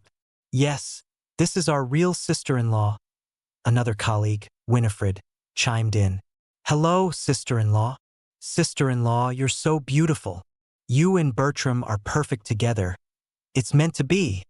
The surrounding colleagues chimed in one after another, all calling Audrey sister-in-law. Theodora looked even more smug. In the past, Theodora often came to the office to see me, and I frequently brought her to company gatherings. She knew all about my colleagues, their positions, and their relationships with me. See? If you don't marry me, your entire company won't let you off the hook. Wilfred shouted. Sister-in-law, let's go inside and sit down. It's too cold out here. The colleagues immediately surged forward. Theodora instructed. Perfect. Get me a coffee. Latte with no sugar. Is the air conditioning on? But the crowd didn't stop around her. Winifred took Audrey's arm, and another female colleague flanked her other side, escorting Audrey into the office. The other colleagues surrounded Audrey, all shouting sister-in-laws here, as they jogged into the office. As the glass door closed, Wilfred turned back and shouted, This is our real sister-in-law. Ms. Lansky, you'd better go home and sleep it off. I struggled to hold back my laughter. My colleagues had long been irritated by Theodora's arrogant behavior. They only put up with her and called her sister-in-law out of respect for me. Having been played, Theodora was consumed by anger and raised her hand to slap me.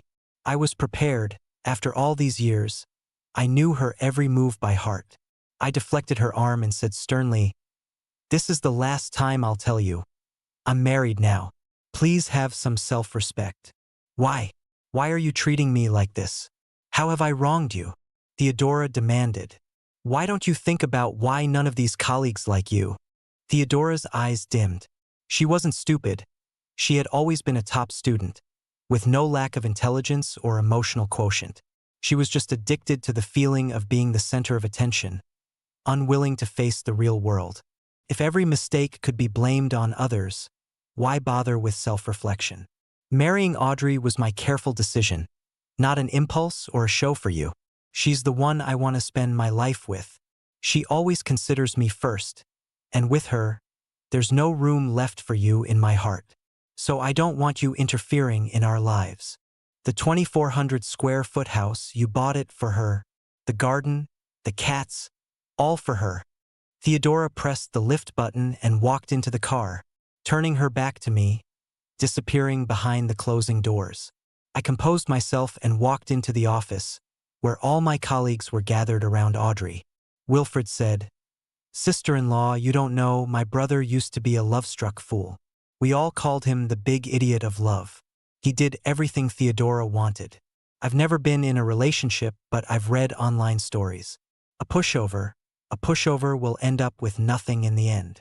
Winifred said, Even as a woman, I couldn't stand it. The boss is a senior executive in the company, right? During meetings, Theodora would keep calling and calling. If he didn't answer, she'd just keep ringing. Once, while the boss was giving a report, she tossed her phone to me. I left the conference room to answer the call, explaining that our boss was in an important meeting. Guess what the caller said? She asked what kind of meeting could be more important than taking her call. She demanded that the boss come to the phone immediately. I said it wasn't possible, but we'd return her call after the meeting. She then turned on me, hurling insults and questioning my relationship with the boss. Her words were so nasty, I was absolutely fuming. I know, right? The boss is so fond of her, always buying gifts. And she has the nerve to show up at company dinners and client meetings. She's always hovering around the boss, watching her every move. It's exhausting. The chatter continued without pause, revealing how deeply everyone resented Theodora Lansky. Shoo, the boss is coming. Stop talking. The office suddenly fell silent. Audrey Quinton saw me and smiled. I heard everything. From now on, if your standards for me are lower than before, I'll report you to them. I bowed to everyone from afar and said, I'm sorry, everyone. I apologize for any past inconveniences. Today, dinner's on me. Order whatever you like. It's my treat as an apology. The crowd erupted in excitement again, and Audrey beamed with joy. Of course, when it comes to food, she's never unhappy. After booking dinner and getting permission from the boss, Audrey said she needed to go home to fetch some half-finished rural aid materials from before Christmas. I accompanied her back to her place. It was an old house next to Old Town Park, in an aging building but with a nice surrounding environment. I'll sell this flat too and invest in our new home, she said. What? Want to be a major shareholder? I teased. Can't let you bear all the pressure, can we? You're more capable, so you take on more. I'm less capable, so I'll take on less. I suspect you're deliberately showcasing your virtues to make me utterly devoted to you. That's right. How about… Audrey opened the door and froze. I peeked in to see 3 men and 2 women sitting in the living room, glaring at us angrily. I recognized one of them, Barnaby Cutler. Looks like they've brought the whole family for a confrontation. I put my arm around Audrey's waist and whispered in her ear, Don't be afraid. I'm not afraid. I just won't consider them as human beings. We walked into the room, and Audrey took the offensive, shouting at them, What are you doing in my home? Breaking and entering is a criminal offense.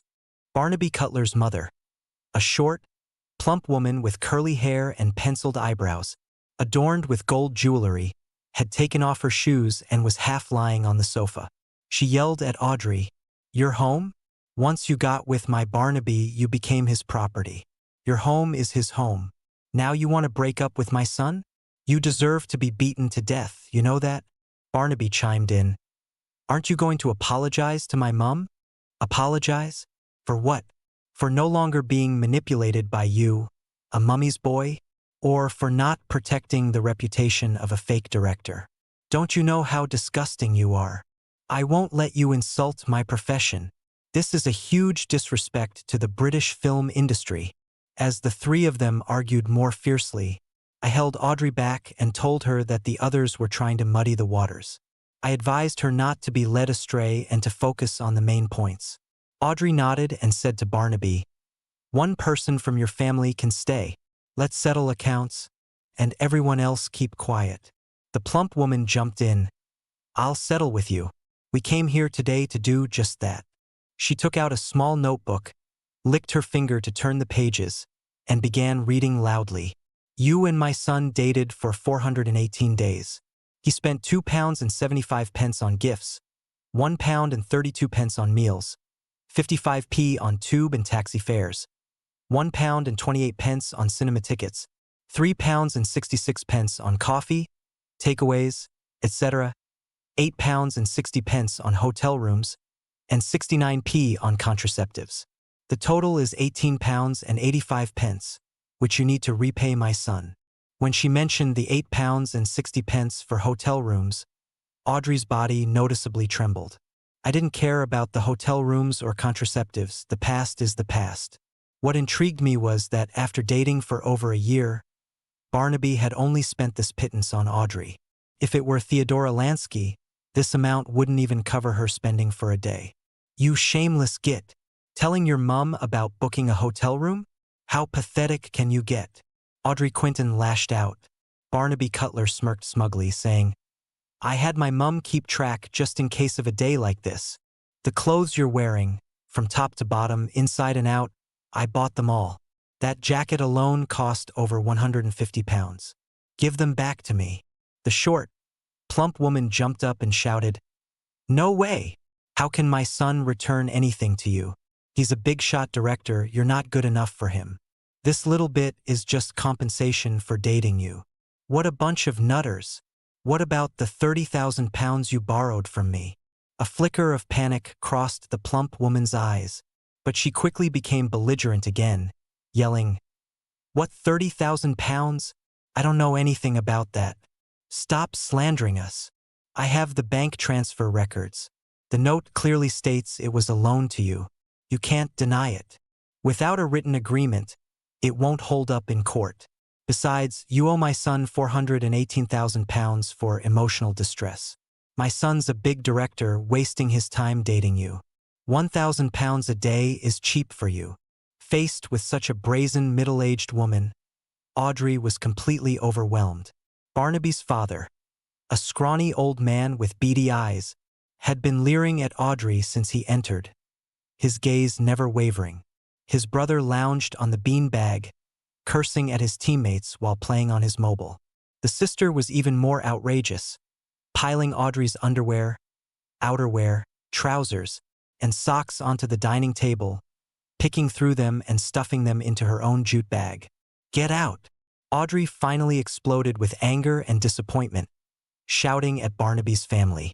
The plump woman was triumphant, wiggling her hips as she twirled on the spot, saying, "If you can't pay up, just sign over this flat to us. Consider it a gift from a daughter-in-law.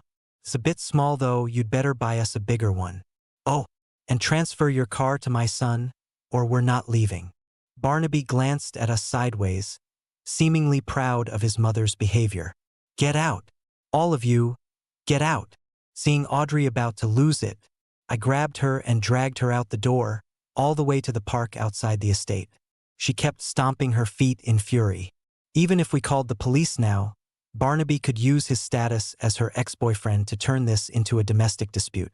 With his mother's ability to cause chaos, it might all come to nothing. "I'm such an idiot. How could I ever date someone like that?" I said. "Stop calling yourself an idiot. We're married now. If you're an idiot, that makes me one too. We need to think of a solution. They're all scoundrels. What can we do? I hate myself for being so stupid. Do you have any valuable jewelry at home?" Audrey looked up suddenly, blinking, and asked, "Yes, why? How valuable? Does Barnaby know where it is?" Let me think. The most expensive piece was a gift from my parents, worth about £3,000. Altogether, it's probably worth £8,000 or £9,000. I keep all my jewelry in a locked box hidden in a suitcase under the bed. He shouldn't know about it. Can you prove the jewelry is yours? Do you have photos or receipts? Yes, when I used to rent, I was worried about landlords sneaking in and swapping things, so I took photos of all important items and kept the original receipts. Then what are we waiting for? Let's tell Barnaby right away. Audrey practiced behind a tree, breaking into laughter several times. When she felt confident enough, she called Barnaby, begging him to let her go. Barnaby's innate vanity immediately soared. "Remember, you're my woman. It's your privilege. My parents are dignified elders. They only get angry at those who are disrespectful. You must obey my brother and sister." Audrey cried and pleaded, each word more emotional than the last. Barnaby ranted, "Either pay up or give me the flat. Otherwise, I'll make your life miserable." Audrey wailed, "As long as you don't kill me, I'll find a way to get the money now. Just don't stay at my place anymore. If you don't believe me, take the property deed." "Where is it?" "In the suitcase under the bed." Complex footsteps could be heard over the phone, as if several people suddenly sprang into action. "Leave my place now. Didn't your mum want to eat at that posh restaurant? Take her there. I'll pay for it. Okay? Smart move. If you'd been like this earlier, you might have had a chance to marry me." In less than 20 minutes, Barnaby and his family left the estate, walking towards the nearby tube station. "Keep recording. Let's go home and call the police." The flat was in complete disarray, especially the bedroom.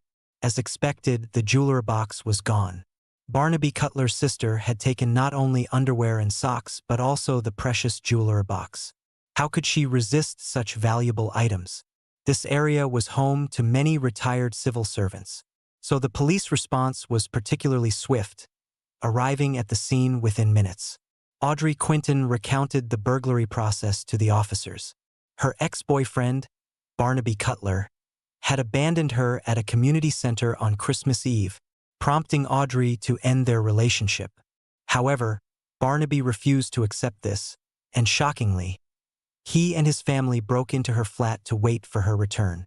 When they encountered each other at home today, Barnaby threatened to kill her entire family, demanded a breakup fee and the flat, and forcibly drove Audrey from her own home. After a phone call pleading for mercy, Barnaby stole numerous items from the flat, including the jewelry box. Initial estimates put the value of stolen goods at over £10,000. Upon hearing the words ex-boyfriend, the lead officer suggested this was a domestic dispute and everything would be fine once the items were returned. I had been carrying our marriage certificate with me for the past few days. I thrust it into the officer's hands, stating that the domestic dispute was between Audrey and me. The officer was stunned for a moment, then said, "Didn't you say your ex-boyfriend abandoned you at the community center on Christmas Eve before you broke up? How do you suddenly have a husband?" Audrey replied, "I got a husband after breaking up with him. The point is, Barnaby Cutler and his family entered my flat without permission and stole so many of my things. You need to arrest them. If the jewelry is sold, I won't have money for my rural development project." Rural development? What rural development? Audrey quickly explained her work, mentioning her visits to many impoverished areas, with her last stop before Christmas being Gascoigne Village in the Great Divide Mountain. The officer perked up, saying he was from Gascoigne Village. They requested backup, examined the scene, collected footprints, fingerprints, and hair samples, took photographs for evidence, interviewed neighbors, checked CCTV footage, reviewed Audrey and Barnaby's chat history, including the full video of their last phone call, investigated the suspects' backgrounds, and through a series of actions, identified Barnaby Cutler and his family. Barnaby's sister took out the jewelry box from a jute bag on the underground, admiring it from all angles. She opened it slightly, pulled out a gold necklace, and tried it on before passing it to Barnaby's brother, who then handed it to a short, plump woman. The family took turns examining their easily acquired treasure, feeling blissfully happy. When the police arrived to arrest them, they had just laid out the jewelry piece by piece on the bed for inspection and were caught red-handed. 2 days later, a man claiming to be Barnaby's Uncle Humphrey came to our door, falling to his knees and begging us to sign a letter of forgiveness. He said he had consulted a lawyer, and the matter could be treated as either major or minor. Major would mean burglary of a significant amount, punishable by 3 to 10 years in prison. Minor would mean it was just a joke or misunderstanding, and returning the items with a fine would suffice, but it required a letter of forgiveness from the victims.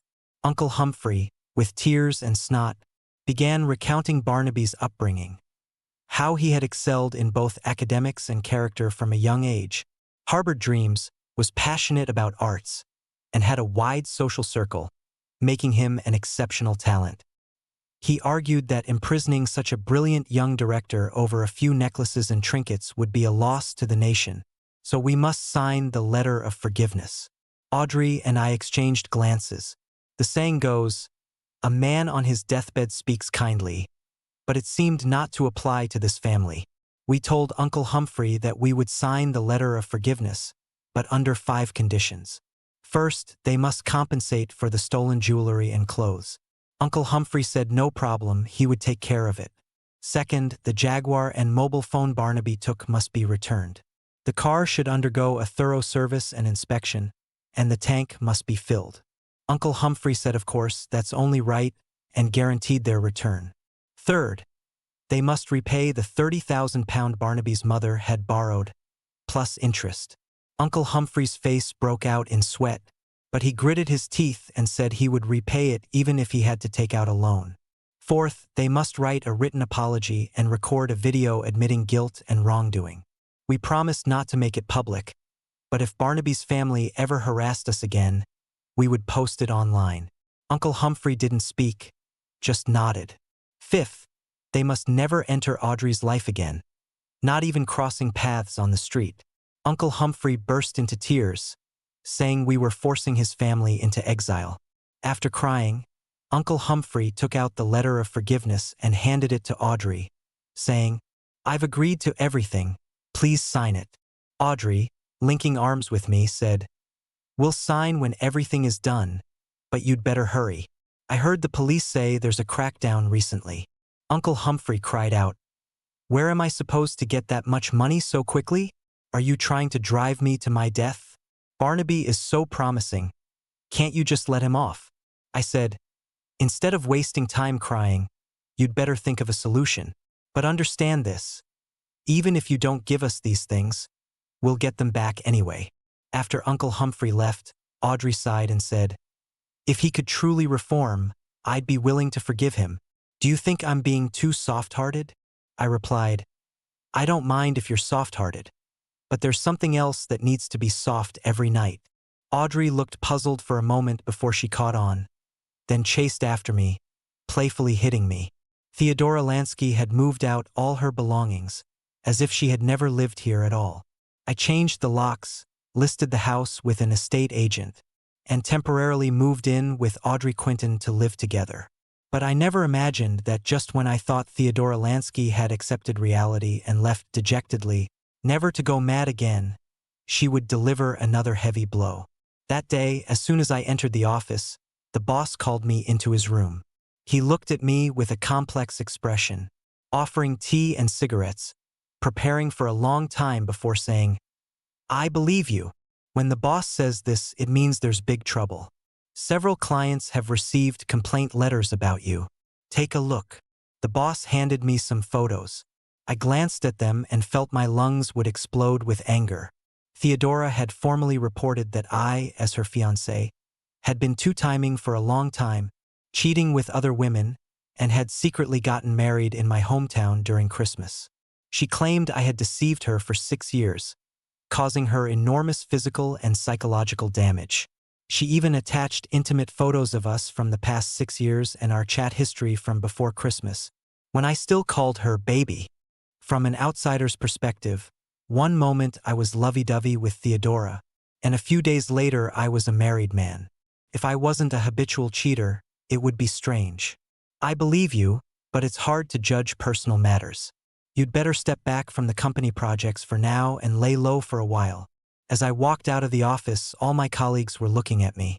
The brothers I'd worked hard with were suppressing their anger.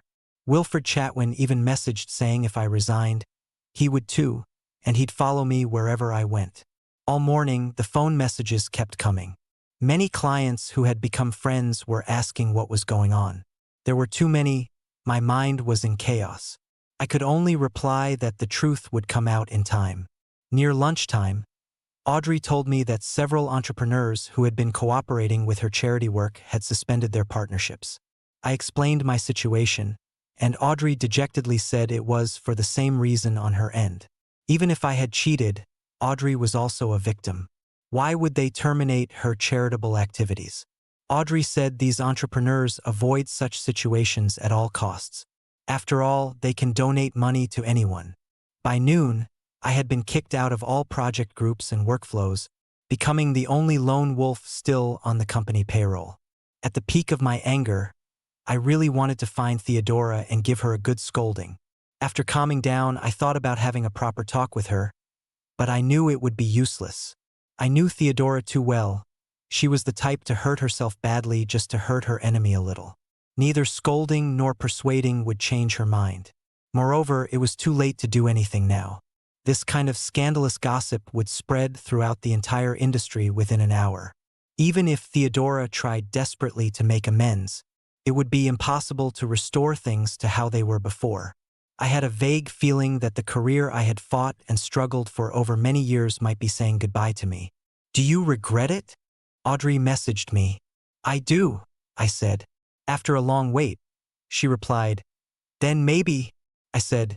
You ate all the gammon at the wedding. I didn't even get a bite. I regret being too polite to you. I should have just snatched it from your mouth right then. She sent a laughing crying emoji, then said, I don't regret it. That afternoon, I submitted my resignation to the company. Theodora thought I would give in to her because of work, so I simply cut off this shackle. My colleagues saw me off all the way to the underground car park. Winifred Farley even started tearing up. Apart from reluctance to leave, I only felt sorry for their dedication to work. Now, not only could I no longer help them, but they would also have to fill in the gaps I left in the upcoming work. I walked along the riverside boardwalk, surrounded by trees and sculptures. I often came here when I felt depressed, only leaving after the river wind had chilled me to the bone. It was still January, and the temperature was already very low. After sunset, the air froze to the point of ice, making everyone out and about avoid it if they could.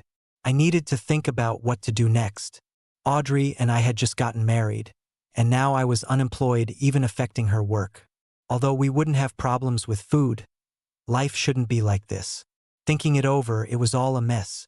The only solution I could come up with was to travel with Audrey, part honeymoon, part hiding from Theodora. Perhaps after a few months away, she'll have come to her senses or found someone new, and our lives can at least return to normal. Night had fallen, and my limbs were frozen stiff. I finally understood the feeling of a married man who, no matter how awful he feels, must put on a smile just before he gets home. I stood up with all my might, shaking my arms and legs. Just as I was about to head back, a dull punch landed hard on my face. I immediately saw stars, feeling as if blood vessels were bursting in my brain, and nearly lost consciousness.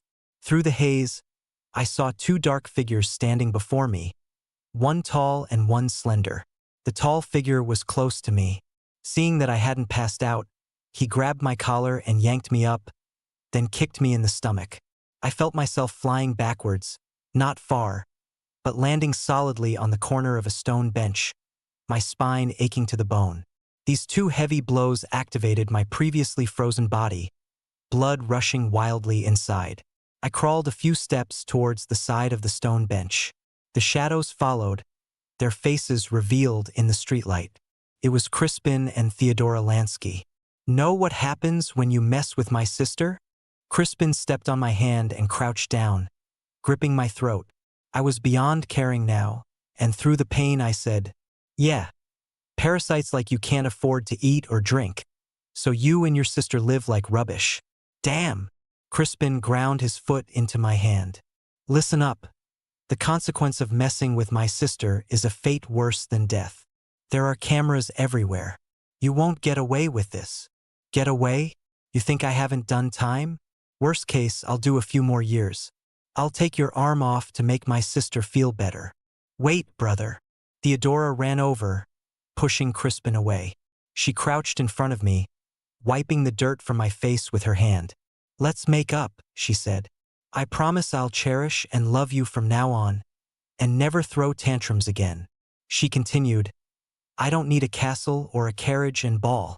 We'll have a simple wedding, and I'll be a good wife, I promise. A large patch of skin on the back of my hand had been trampled raw, bloody and mangled. Theodora cradled it, blowing on it gently, saying with concern, How did it get stomped like this? You two are just like the Scorpion Queen and Snake King from Peppa Pig, I said with a laugh. You do the bad deeds, then play the good guys. Give it up already. You disgust me more and more. Theodora's hands stopped, and she stared at me. Do you really have to be with that ugly woman? She's my wife. Why would I be with a lunatic like you instead of her? I'm begging you like this. Do I need to get on my knees? Didn't you say you'd love me forever? You allowed me to do those things. You're the one who went back on your word. I should thank you. You made me realize how wonderful a normal woman can be. I struggled to stand up. Theodora let out a scream and shoved me. I slipped and fell backwards. Behind me was an icy pond surrounded by large landscaping rocks. I fell straight back, my head smashing against the corner of a rock. Fortunately, this park was old, and the once bare rocks were now covered in mossy plants and soil. My head was ringing from the impact. I reached back to touch it and found some blood, but perhaps due to the cold, the wound quickly froze over and didn't bleed much.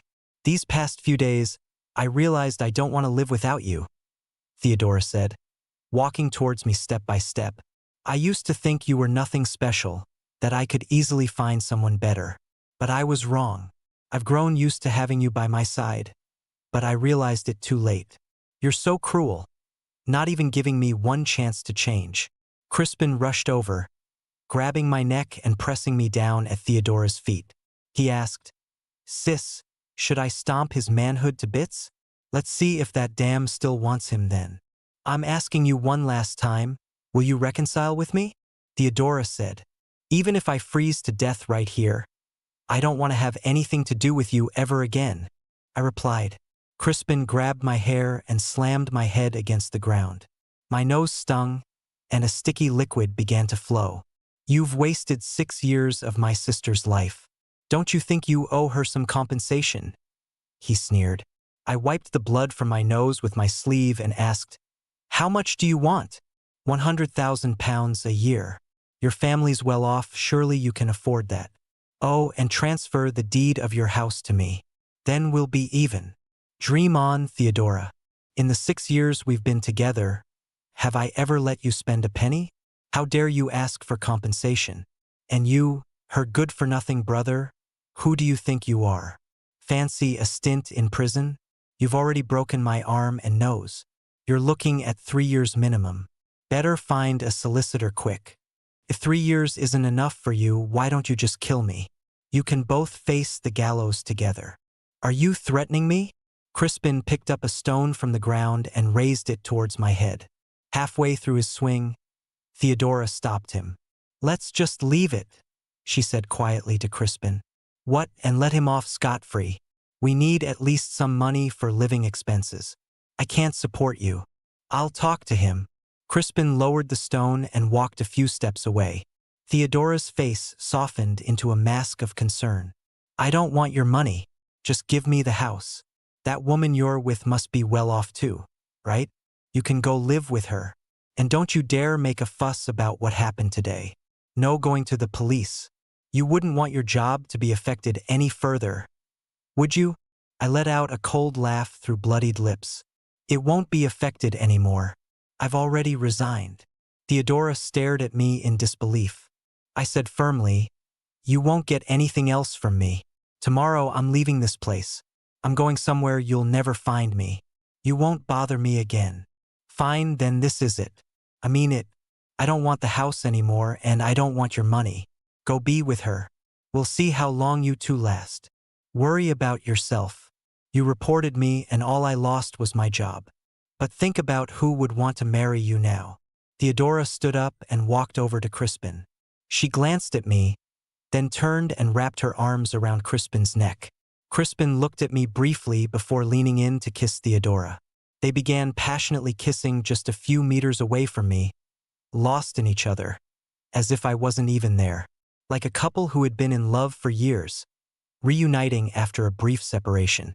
Suddenly, all the pain in my body seemed to vanish. I felt as if I'd fallen into an icy lake, acutely aware of the heat leaving my body. Crispin wasn't Theodora's brother. He was her lover. Or perhaps I had been Theodora's lover, and Crispin was her true love. 6 years of confusion suddenly became clear. Memories flashed before my eyes like a slideshow. Why had Theodora, the belle of the university, chosen me among all her suitors? Because I had money, was willing to spend it on her, and blindly followed her every whim. The others either couldn't afford her or had too much self-respect.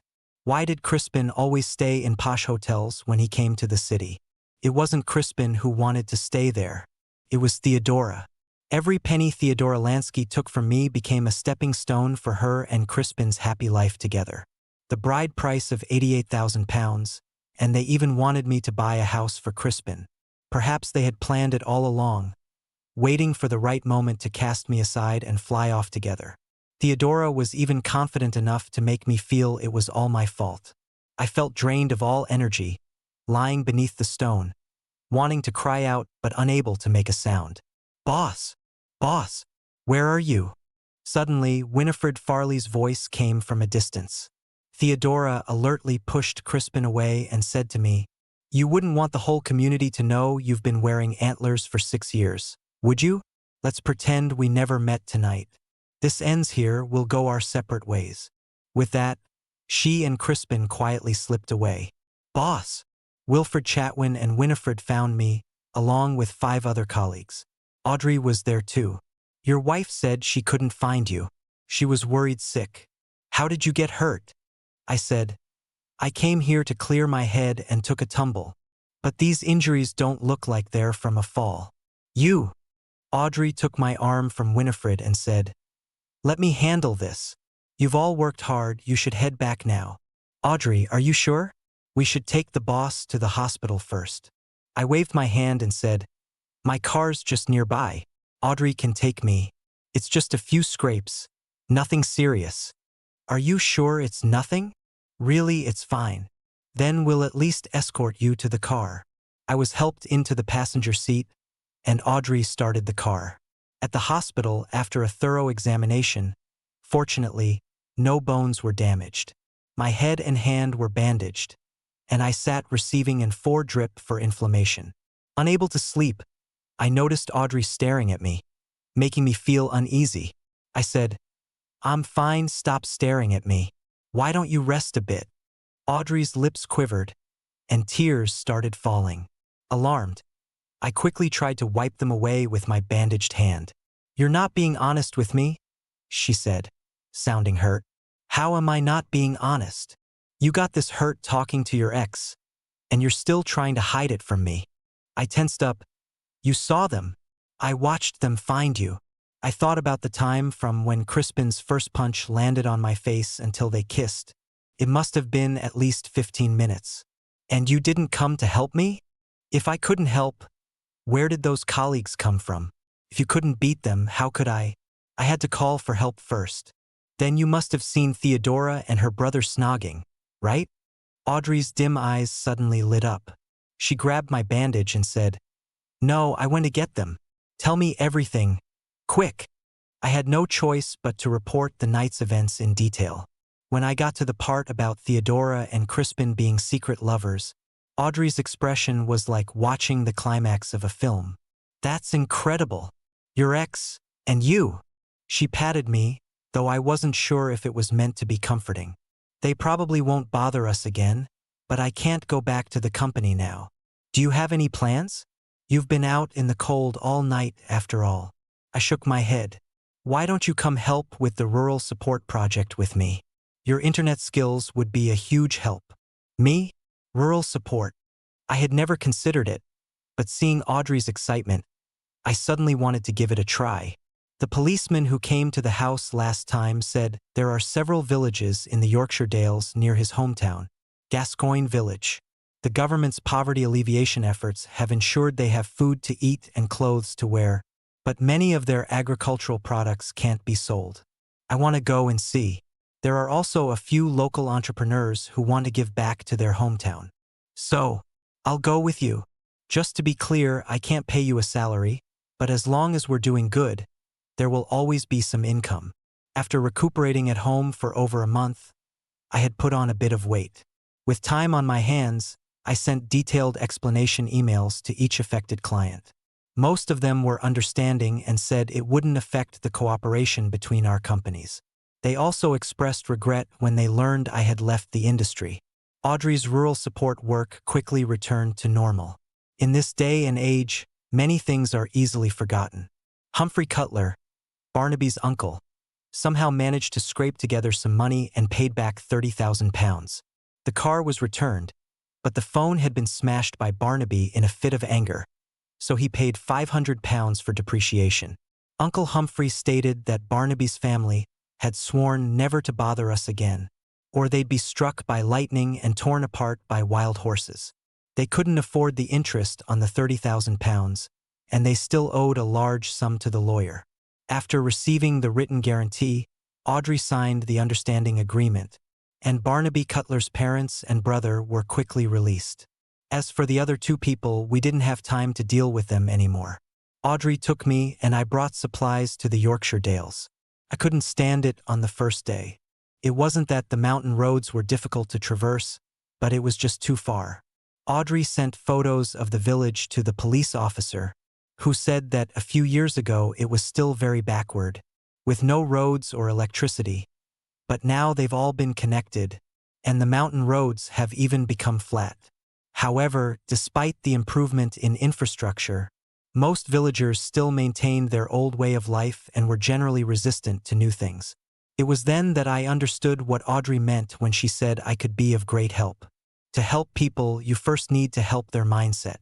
We made a big circle in and around the mountains, visiting each village to gather local information, interviewing villagers, researching agricultural products, exploring road conditions, understanding the village committee's thoughts, and considering how to make connections. What seemed like simple matters were often quite complex. Years of isolation had made everyone very conservative, unwilling to believe that they could live a good life just by using mobile phones and computers. We used most of our brain cells on this. We walked for half a month, wore out one pair of trousers, and 2 pairs of shoes with still more than half of the planned places left to visit. On this day, we were walking on a road by a small river when Audrey stopped and sat down on a large rock by the riverside. I thought she was tired from walking, so I sat with her to rest for a while. This road wasn't long, but she rested several times, not at all as strong as before. "Let's go back," she said. "Go back? There are still many places to go. Are you tired?" "He's tired." "Who?" Audrey turned her head to look at me, with a face of utter despair. "Who? If you're tired, let's just rest for a while.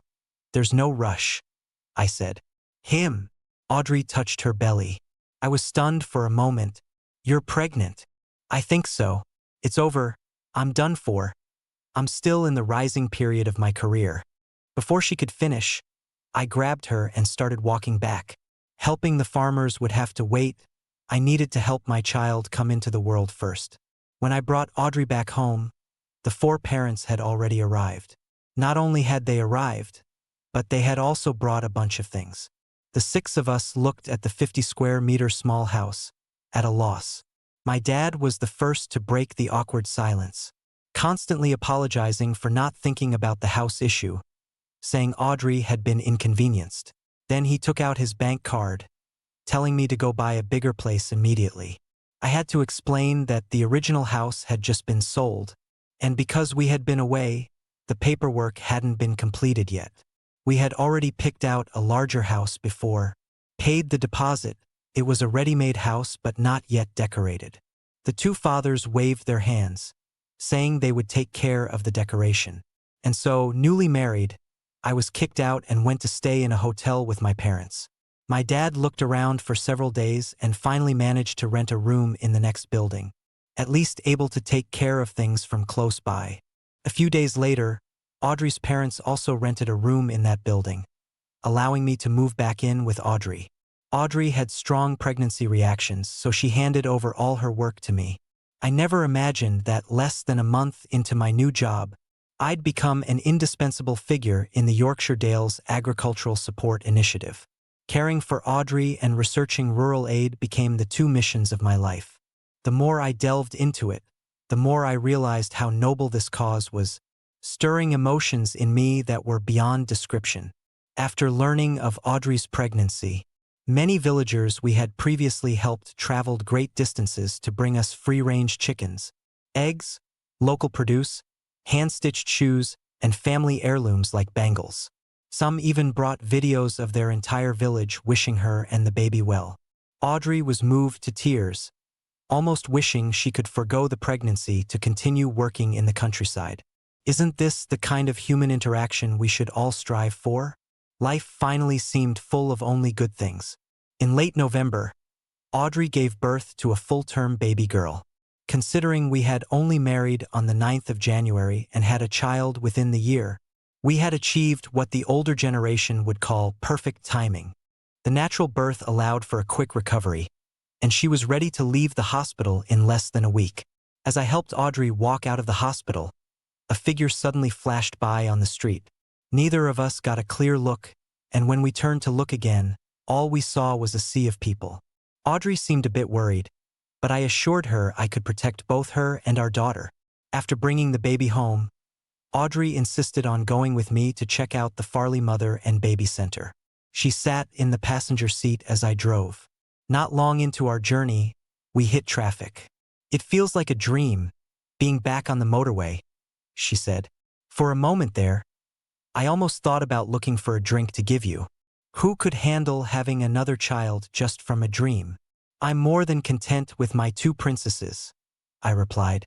"I don't know how it happened, but I've suddenly become a model wife and mother." Audrey glanced at her phone. I forgot to tell you, Barnaby Cutler and his sister have been sentenced. The police said they were treated as a typical case of crimes committed by acquaintances. The lawyer they hired was decent, apparently. They got 2 years with a 2-year suspended sentence. They really got off lightly. They did indeed. What about your ex? Did she try to rekindle things while I was on bed rest? I made an exasperated face and said no, I didn't know. But over the past year, I had inadvertently learned bits about Theodora Lansky from other friends. Apparently, she and Crispin Lansky had left for a big city in the south. But they both spent money like water and soon found themselves broke, borrowing money from everyone they knew to make ends meet. After a few months of borrowing, their friends turned their backs on them, cutting off all contact. The tension between Theodora and Crispin became unbearable. Within half a year, Crispin tried to force her to work at a massage parlor. When Theodora refused, Crispin beat her and then ran off. Unable to pay rent, Theodora fled in the middle of the night. No one knows where she went or what she's doing now. The figure we saw outside the hospital today, instinctively, I felt it might have been her. But she didn't appear again or follow us, so I think we're unlikely to cross paths again. A year ago today, I still firmly believed she was the person I'd spend my life with, but in the end, we went in completely different directions. I don't want to stay at the mother and baby center anymore. I want to get out early.